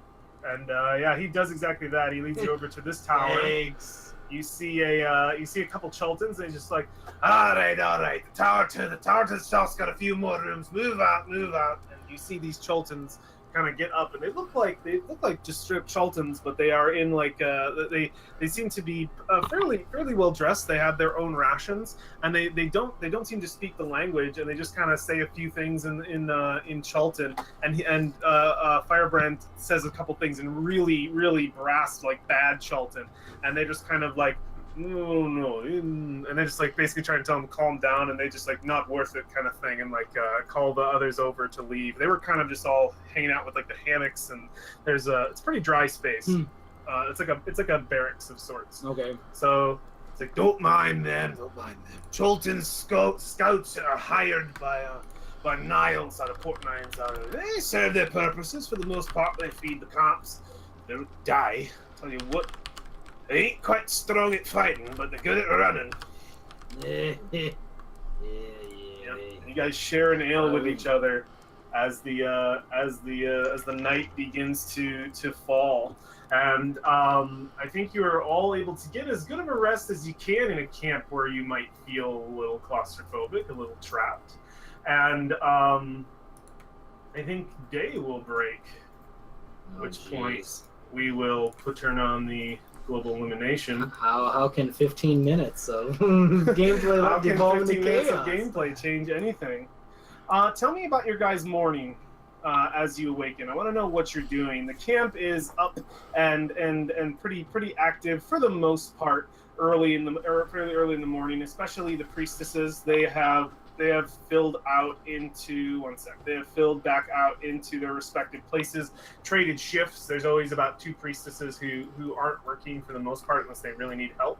But what were you gonna say, Josh? No, I was just gonna say I sent you a message on Discord. Don't know if you saw You it. did. Okay. Yep. That pertains to last night. There's nothing to do this morning. Yeah. Okay. You can read that afterward. It's just flavor. Yeah. I love it. I did get to skim it real quick. I'll read it again a lot closer. Okay, cool. It's very cool, though. I like that a lot. All right. So, the night before, War would have been writing in his journal. Oh, yeah, War. And one of the pages, he's going to write out a message and tear that page out. Mm-hmm. And then just keep that on his person for a bit. Okay. Yeah. Exactly. Excellent. I imagine have a nice Brolin has a nice goodbye with his newfound friend. It's like, thank you for the ale, cousin. I'll see you. A little bit of a hangover. Yeah, you better go find my friends. This place is a little bit more active when you guys come back. There are quite a few others who are kind of out and about, doing their own thing. Are we gonna roll weather? We are gonna roll weather. Just give me 1 second to see what kind of I day. need to know if I stick my head out of the tent. I really need to drown. I really need to start. I really need to start doing that predict weather. Yeah. Oh. All right. I think that's all of our. Yeah. Cool. Very cool. Just moving around a couple of boys. Valoria is super stressed because she doesn't know how many of us got the message, and she doesn't know how she's going to get everybody roused if they didn't. So She is packed and ready to go first night. Dry and sunny. You're packed and ready to go first light. Cool. So Brolin is walking near Valfien's tent. Yep. Okay. Roland is walking near Valfien's tent. Valfien, he's humming. You're hoping. Yeah. Yeah. Roland. What? What are you doing in there? What? Shh. Come here. What? Come inside the tent. Whoa. Listen. 2 people in one day? How can I make this Shh, Roland. let you It's down important- easy? Important. I don't like humans. I'm not human. Get in the tent. Elves, so whatever you are. What? What do you want? I'm gonna relay to Brolin what I relayed to Asteria and War. I'm not sure if they got that, if they were awake at that. Okay. point. Yeah. You relay all the information. You get about- close to him, he's like, I told you, I don't. What? Oh shit. I don't. Alexandria wouldn't lie. We don't know a lot, but The kid's been feeling guilty, but she ain't no liar. this is important information. We No, need to find a way to get together with the rest of the party. Do you know where War is? So. Do we know where they were put? Like, did we see them go into tents? I think you did. But when you guys are you guys stepping out to go find them? Yeah. All right. You see there are some guards in front of War's tent. Do we have 2 wolves up front? Or are those actually 2 elves? There's 2 elves. We'll Okay. get to that if you see that. Okay. So there are 2 guards up front, and there are also another 2 guards in front of Asteria's tent.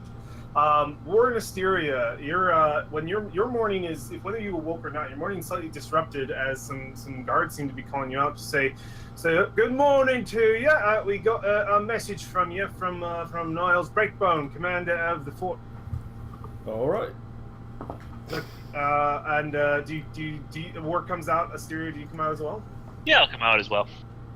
He'll be like, he would like to meet with both of you early, as quick as possible, and now if you can, if you're available.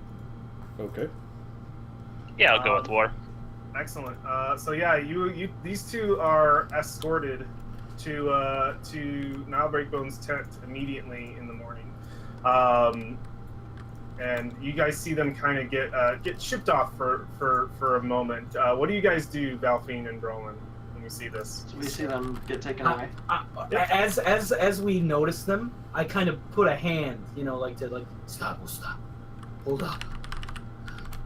Oh shit, it's happening too fast. Where the hell is Unku? I don't know. All right, listen. Okay, listen. I look around. Can I see?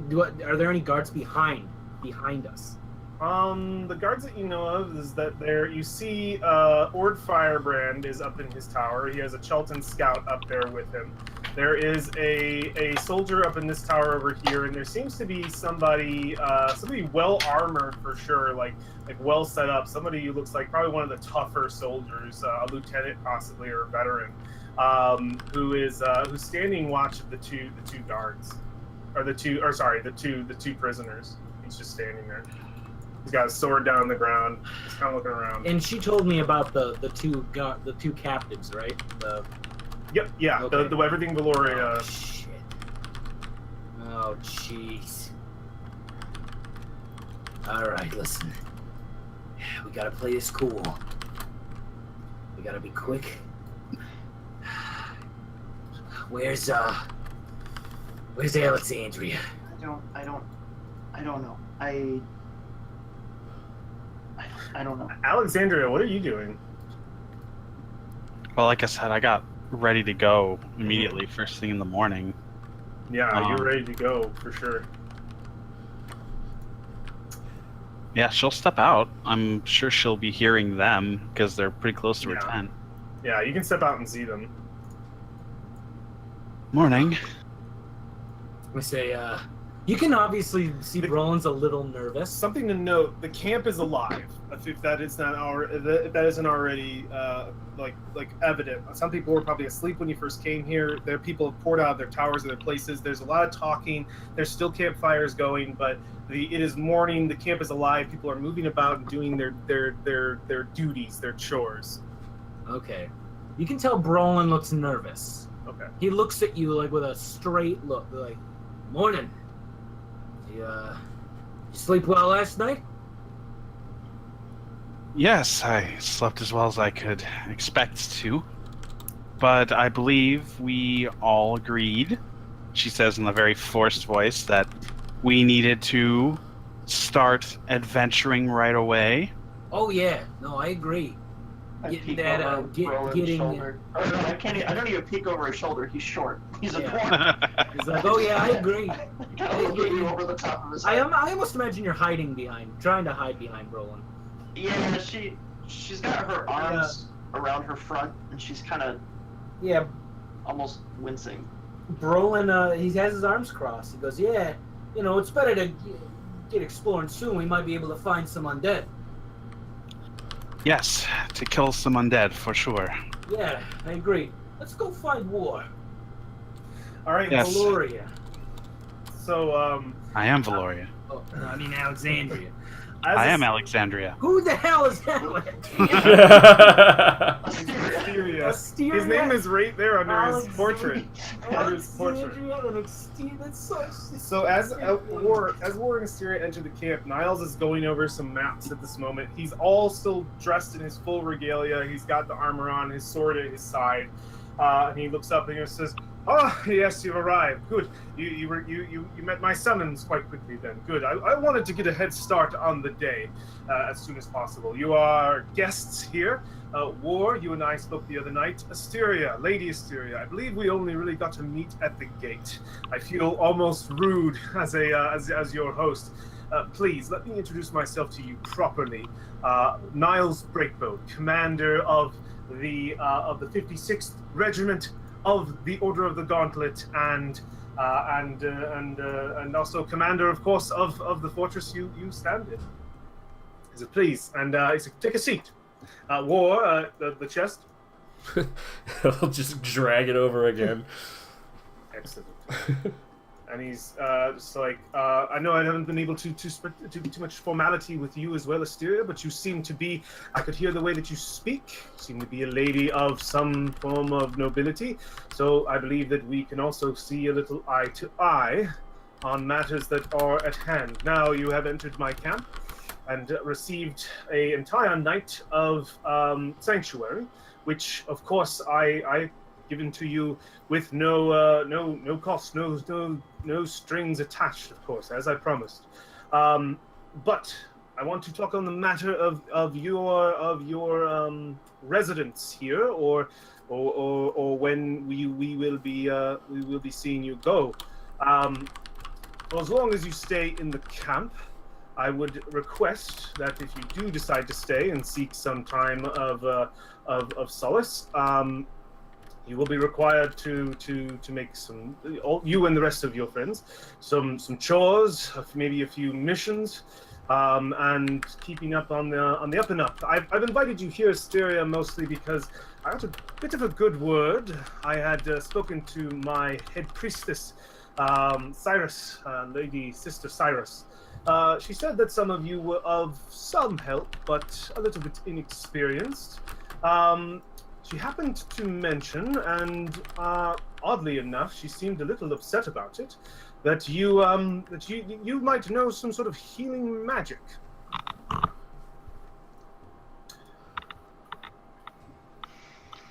Or actually, I have my ways. yeah. Oh no, yeah. You have your ways. Okay, yeah. He says that. You say that, and he says, well, I imagine that from your experience last night, you can see we are in well need of those who can heal, those who can use their gifts to help our cause. I don't know if War has spoken to you, but I had a proposition that I wanted listed for your party of adventurers. Most of them have gone to sleep, so I have not had a chance to speak to any of my companions. Well, we have a chance to speak to at least one right now. And he says, Asteria, you and your companions are looking for the source of the death curse. Well, let me say that our goals entwine, and what we are doing here is working towards that goal. Let me explain further. And he goes in and basically describes everything that he told to War. And he's just like, so how does that sound to you? I am hoping that perhaps all of you feel in a similar manner, and that we might be able to use your force together, not to separate the old party, of course. Well, I believe that what would be best for you is best for everyone involved is if we continue on our task while you continue on yours. So he says, oh, I was hoping that you wouldn't feel that way. Are you sure that is how you feel? Our tasks are very similar, as I've explained. We are both after the source of this death curse. We are many here, while you are few. We can offer you manpower, and we can offer resources where we can provide them, and you may be able to do in turn for us. You have special capabilities. I could see it in Cyrus's eye, though. She tried to hide it from me. I could tell. She is a caring woman. Doesn't want to put any more burden on anyone that hasn't already. But burden is what shapes an individual. Burden is what brings them to be a character that they are.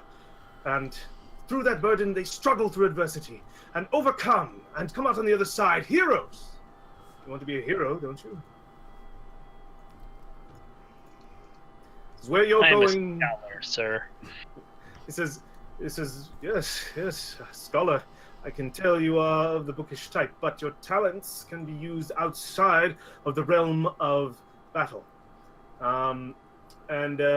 He grabs a book and kind of pulls it up onto the table, and he says, "Here is the manifesto of the Order of the Gauntlet. It holds in it all the rules, all the benefits, all the drawbacks. Of course, it's a fair book."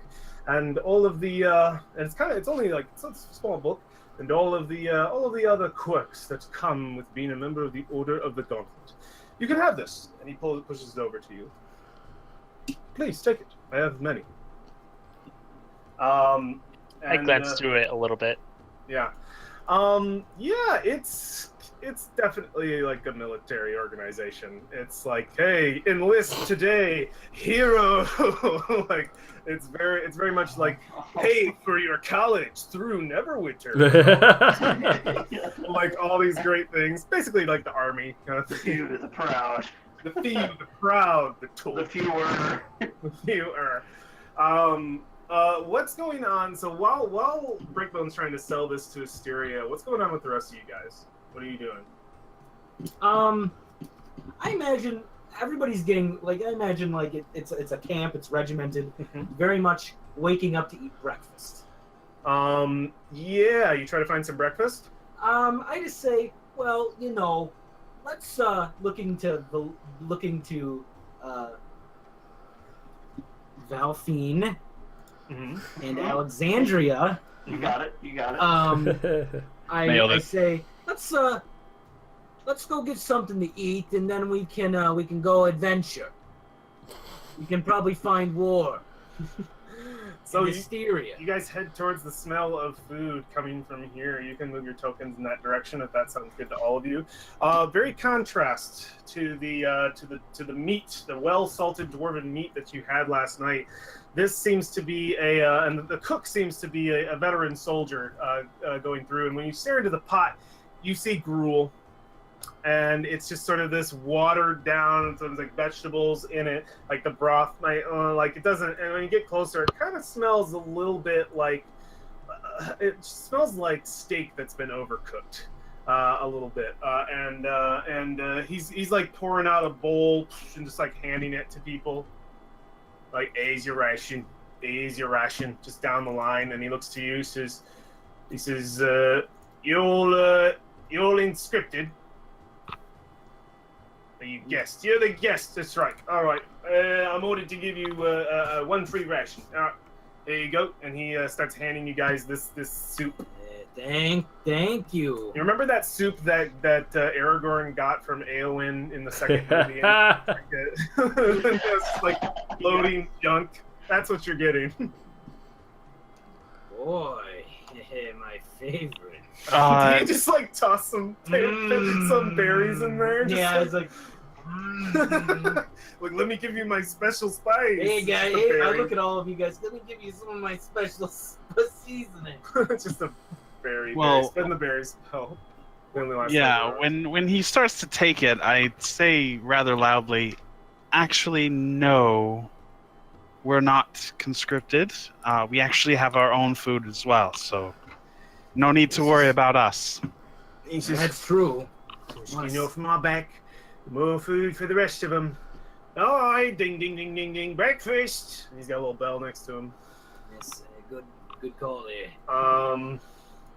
It's hard not to see this guy turning his head over in that direction and trying to, like, you see him, and he's just like, he's got his head, he's like, oh, and he gets jabbed, and he's like, what? It smells good.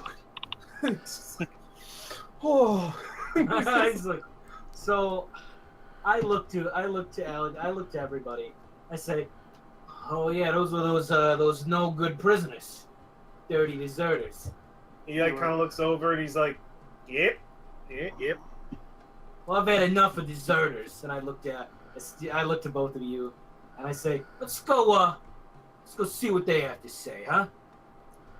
And he kind of like doesn't. Like in the like, let's see. I want to go tell them what I think of those dirty bastards. Yeah, he doesn't do anything to stop you. You guys, so Brolin wants to go over there. What are you guys doing? I'm watching Brolin not moving. Not moving. What about you, Alexandria? All of us going over there is going to be suspicious, but I think she'll go because she really doesn't like their situation. So All right. As you start walking forward, Brolin, you walking over like, I'm gonna beat him up. I'm gonna. Slowly and calmly, this veteran. Go ahead and move your token like here. Slowly and calmly, this veteran moves up And he doesn't seem to be grabbing his sword or anything, but he's just like, he sees you as newcomers, imagines maybe you don't know the rules. He's like, apologies, miss, Sir Dwarf. No one is to speak to the prisoners. At which point you hear from behind, it's like, yeah, we're in trouble. And he turns around, and he's like, Okay. he turns around and he's like, talk again. Can I get? He says he's gonna say something before he can do anything. He says, talk again. And you're gonna get the backhand of me go, hear me.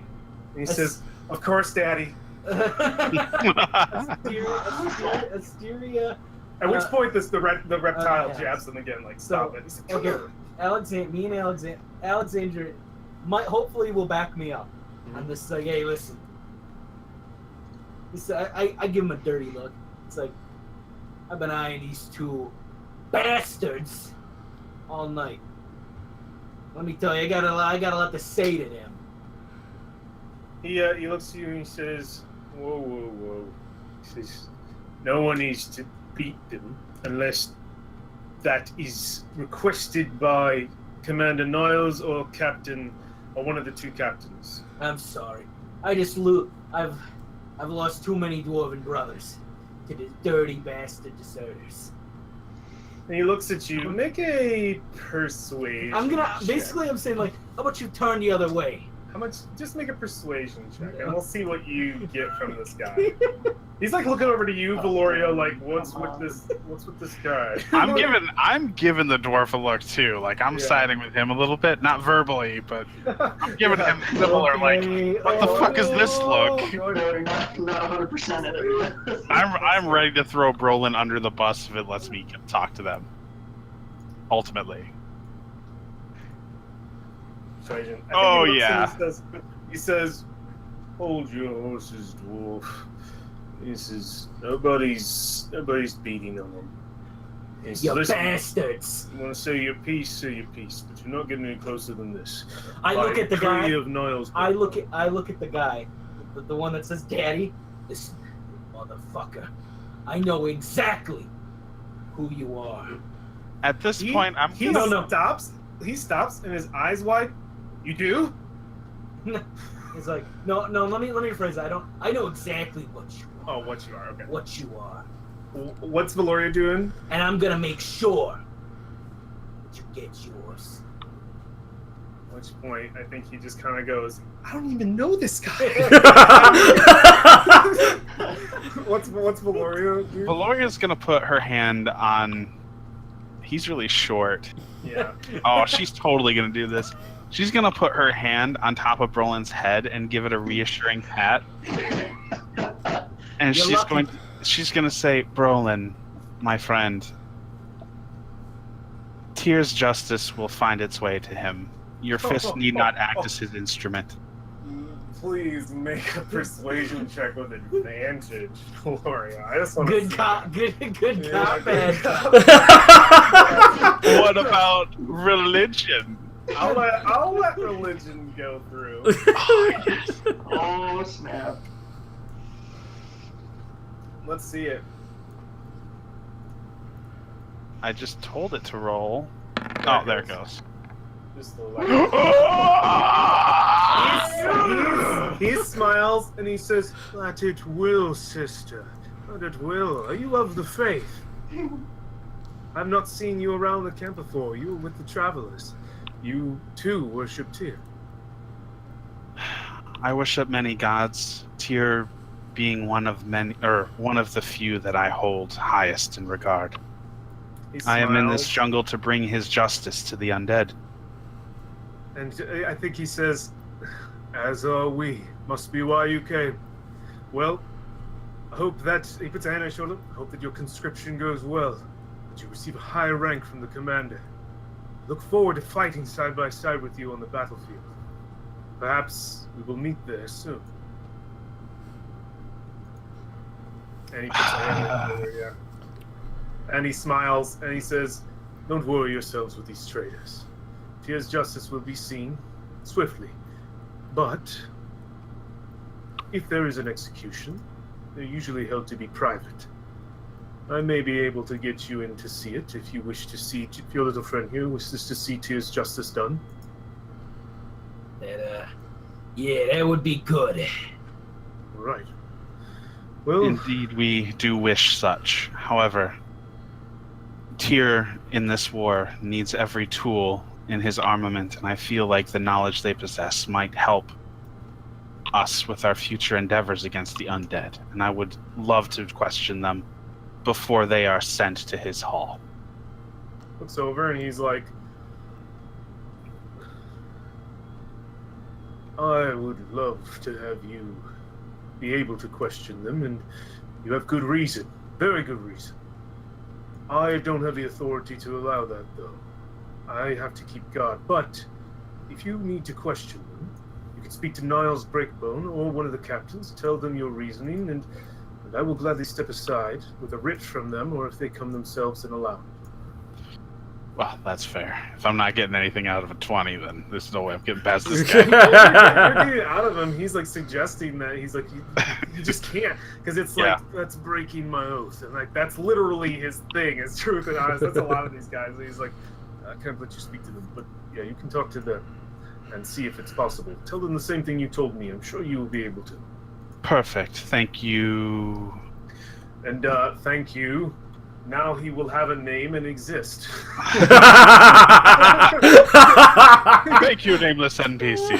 He will become a name. As I open up the player's handbook, go straight to Chondathian names and pick them. God, this is so good. I love the subterfuge of this episode. We need to, Yeah.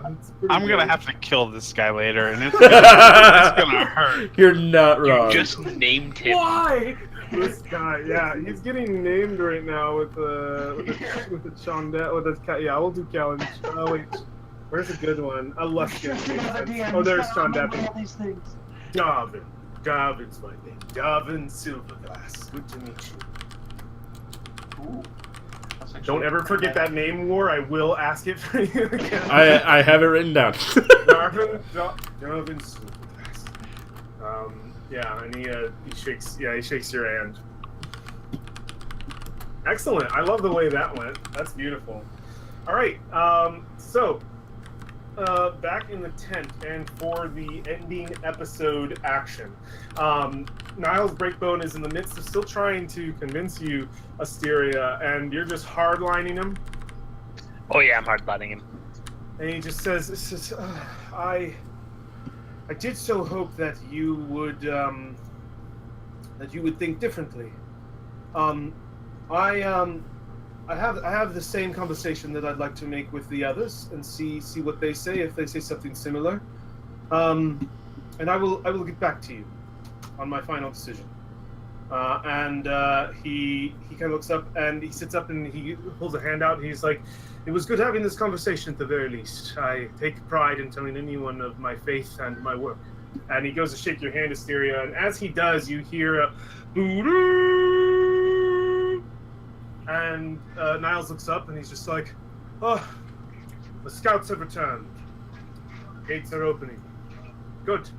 And he heads out into the courtyard. And he says, and he leaves you to, he waits to escort you two out. He won't leave you in his tent past the guards. And he immediately steps out, and you can see that like some of the captain, like the captain Lord Firebeard has arrived as well. The two elves as well at the gate as Niles Breakbone shouts up to the guards and then to the soldiers at the top of the parapet. He says, "Who approaches? Is it the scouts?" And one will shout down, says, "I, my lord." He says, "Captain Salhalla returns. How many?" "Looks to be the full brigade." He says, "Good, good. Open the gates." At which point the gates irk their way open, and you see stepping inside a group of badasses, basically.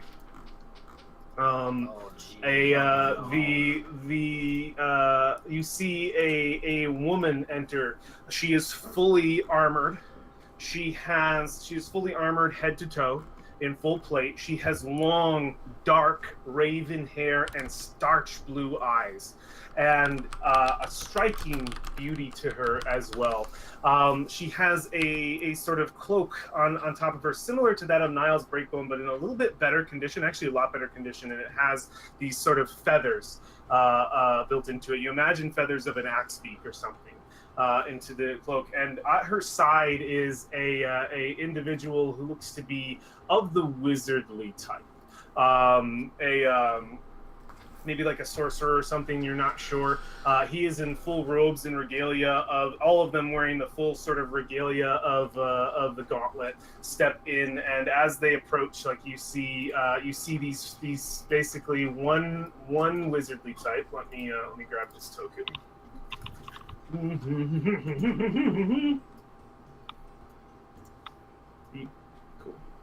I'm going to push this forward, go here, and then over to token. So yeah, you see 4 heavily armored veteran individuals. They look a bit roughed up from the journey. The Captain Salhalla looks spotless, and you can tell there's a prestidigitation spell being like constantly performed on her, possibly by the mage at her side. At which point you see Niall Breakbones. He says, "Captain Salhalla, welcome back. What have you to report?"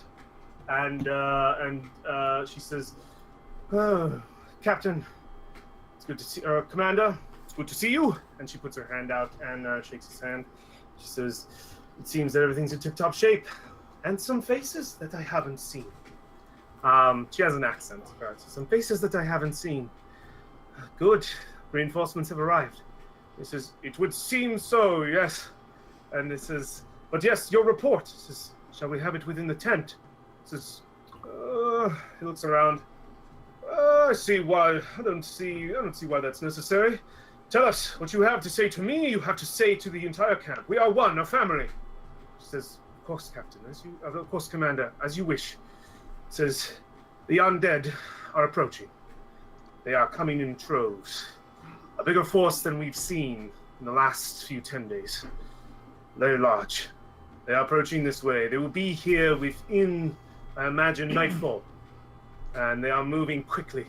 He says, "That is ill news." And you can hear like people hearing this, like acolytes are coming out of the tents. The tribal warriors are kind of pouring in to like hear. And he's like, "Everyone quiet. Captain Salhalla, continue." And I think at this point, like Brolin and Valoria, you can hear this going on and approach if you wish. And she just says, "They are commanded by three of the marked ones. They have with them many ogres, many zombies, and a troll." And he says, "That is quite the force. Well, another force comes to us, men. A shadow to put out our light. And we will not have it, will we?" At which point, you can hear a lot of the men just so, no, like there's some unsurety, no. And he's just like, no, we will not have them put out our light. We will shore up our defenses. All tasks this day will be devoted to shoring up all walls, preparing every weapon that we have available within here. We will outlast them behind our walls. The gates remain closed. All will stay. None will go. We will call back all the scouts that we have within the vicinity. And he calls over to the elves. He says, "Wolf, take your sister. Go, find the other scouts. Bring our reinforcements to us. We must defend against this onslaught."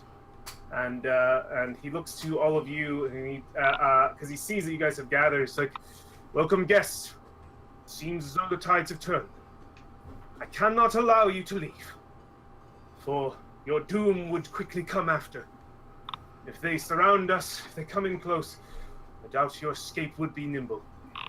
But we need your help here more than anything. I will make it my command now, a decree.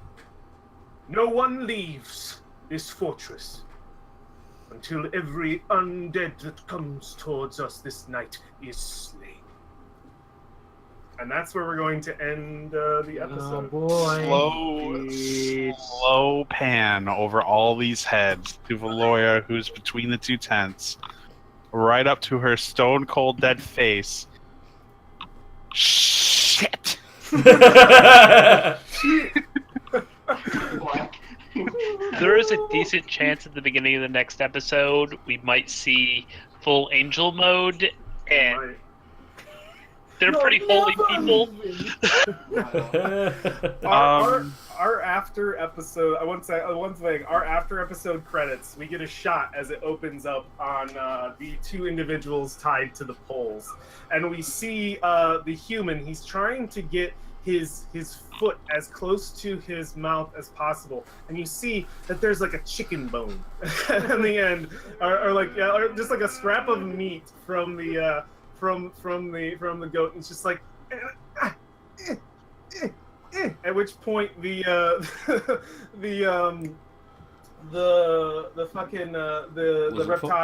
reptile his individual next just sort of like reaches forward with his longer thing and just bites it right out of his foot and chomps it down. And he's like, "You dick!" he's just like, "What the? I was just..." And then he goes, and he smells for a second, and he's like, "Fuck you!" And it's like, "It's your fault we're here in the first place." And I think that's our end credit scene.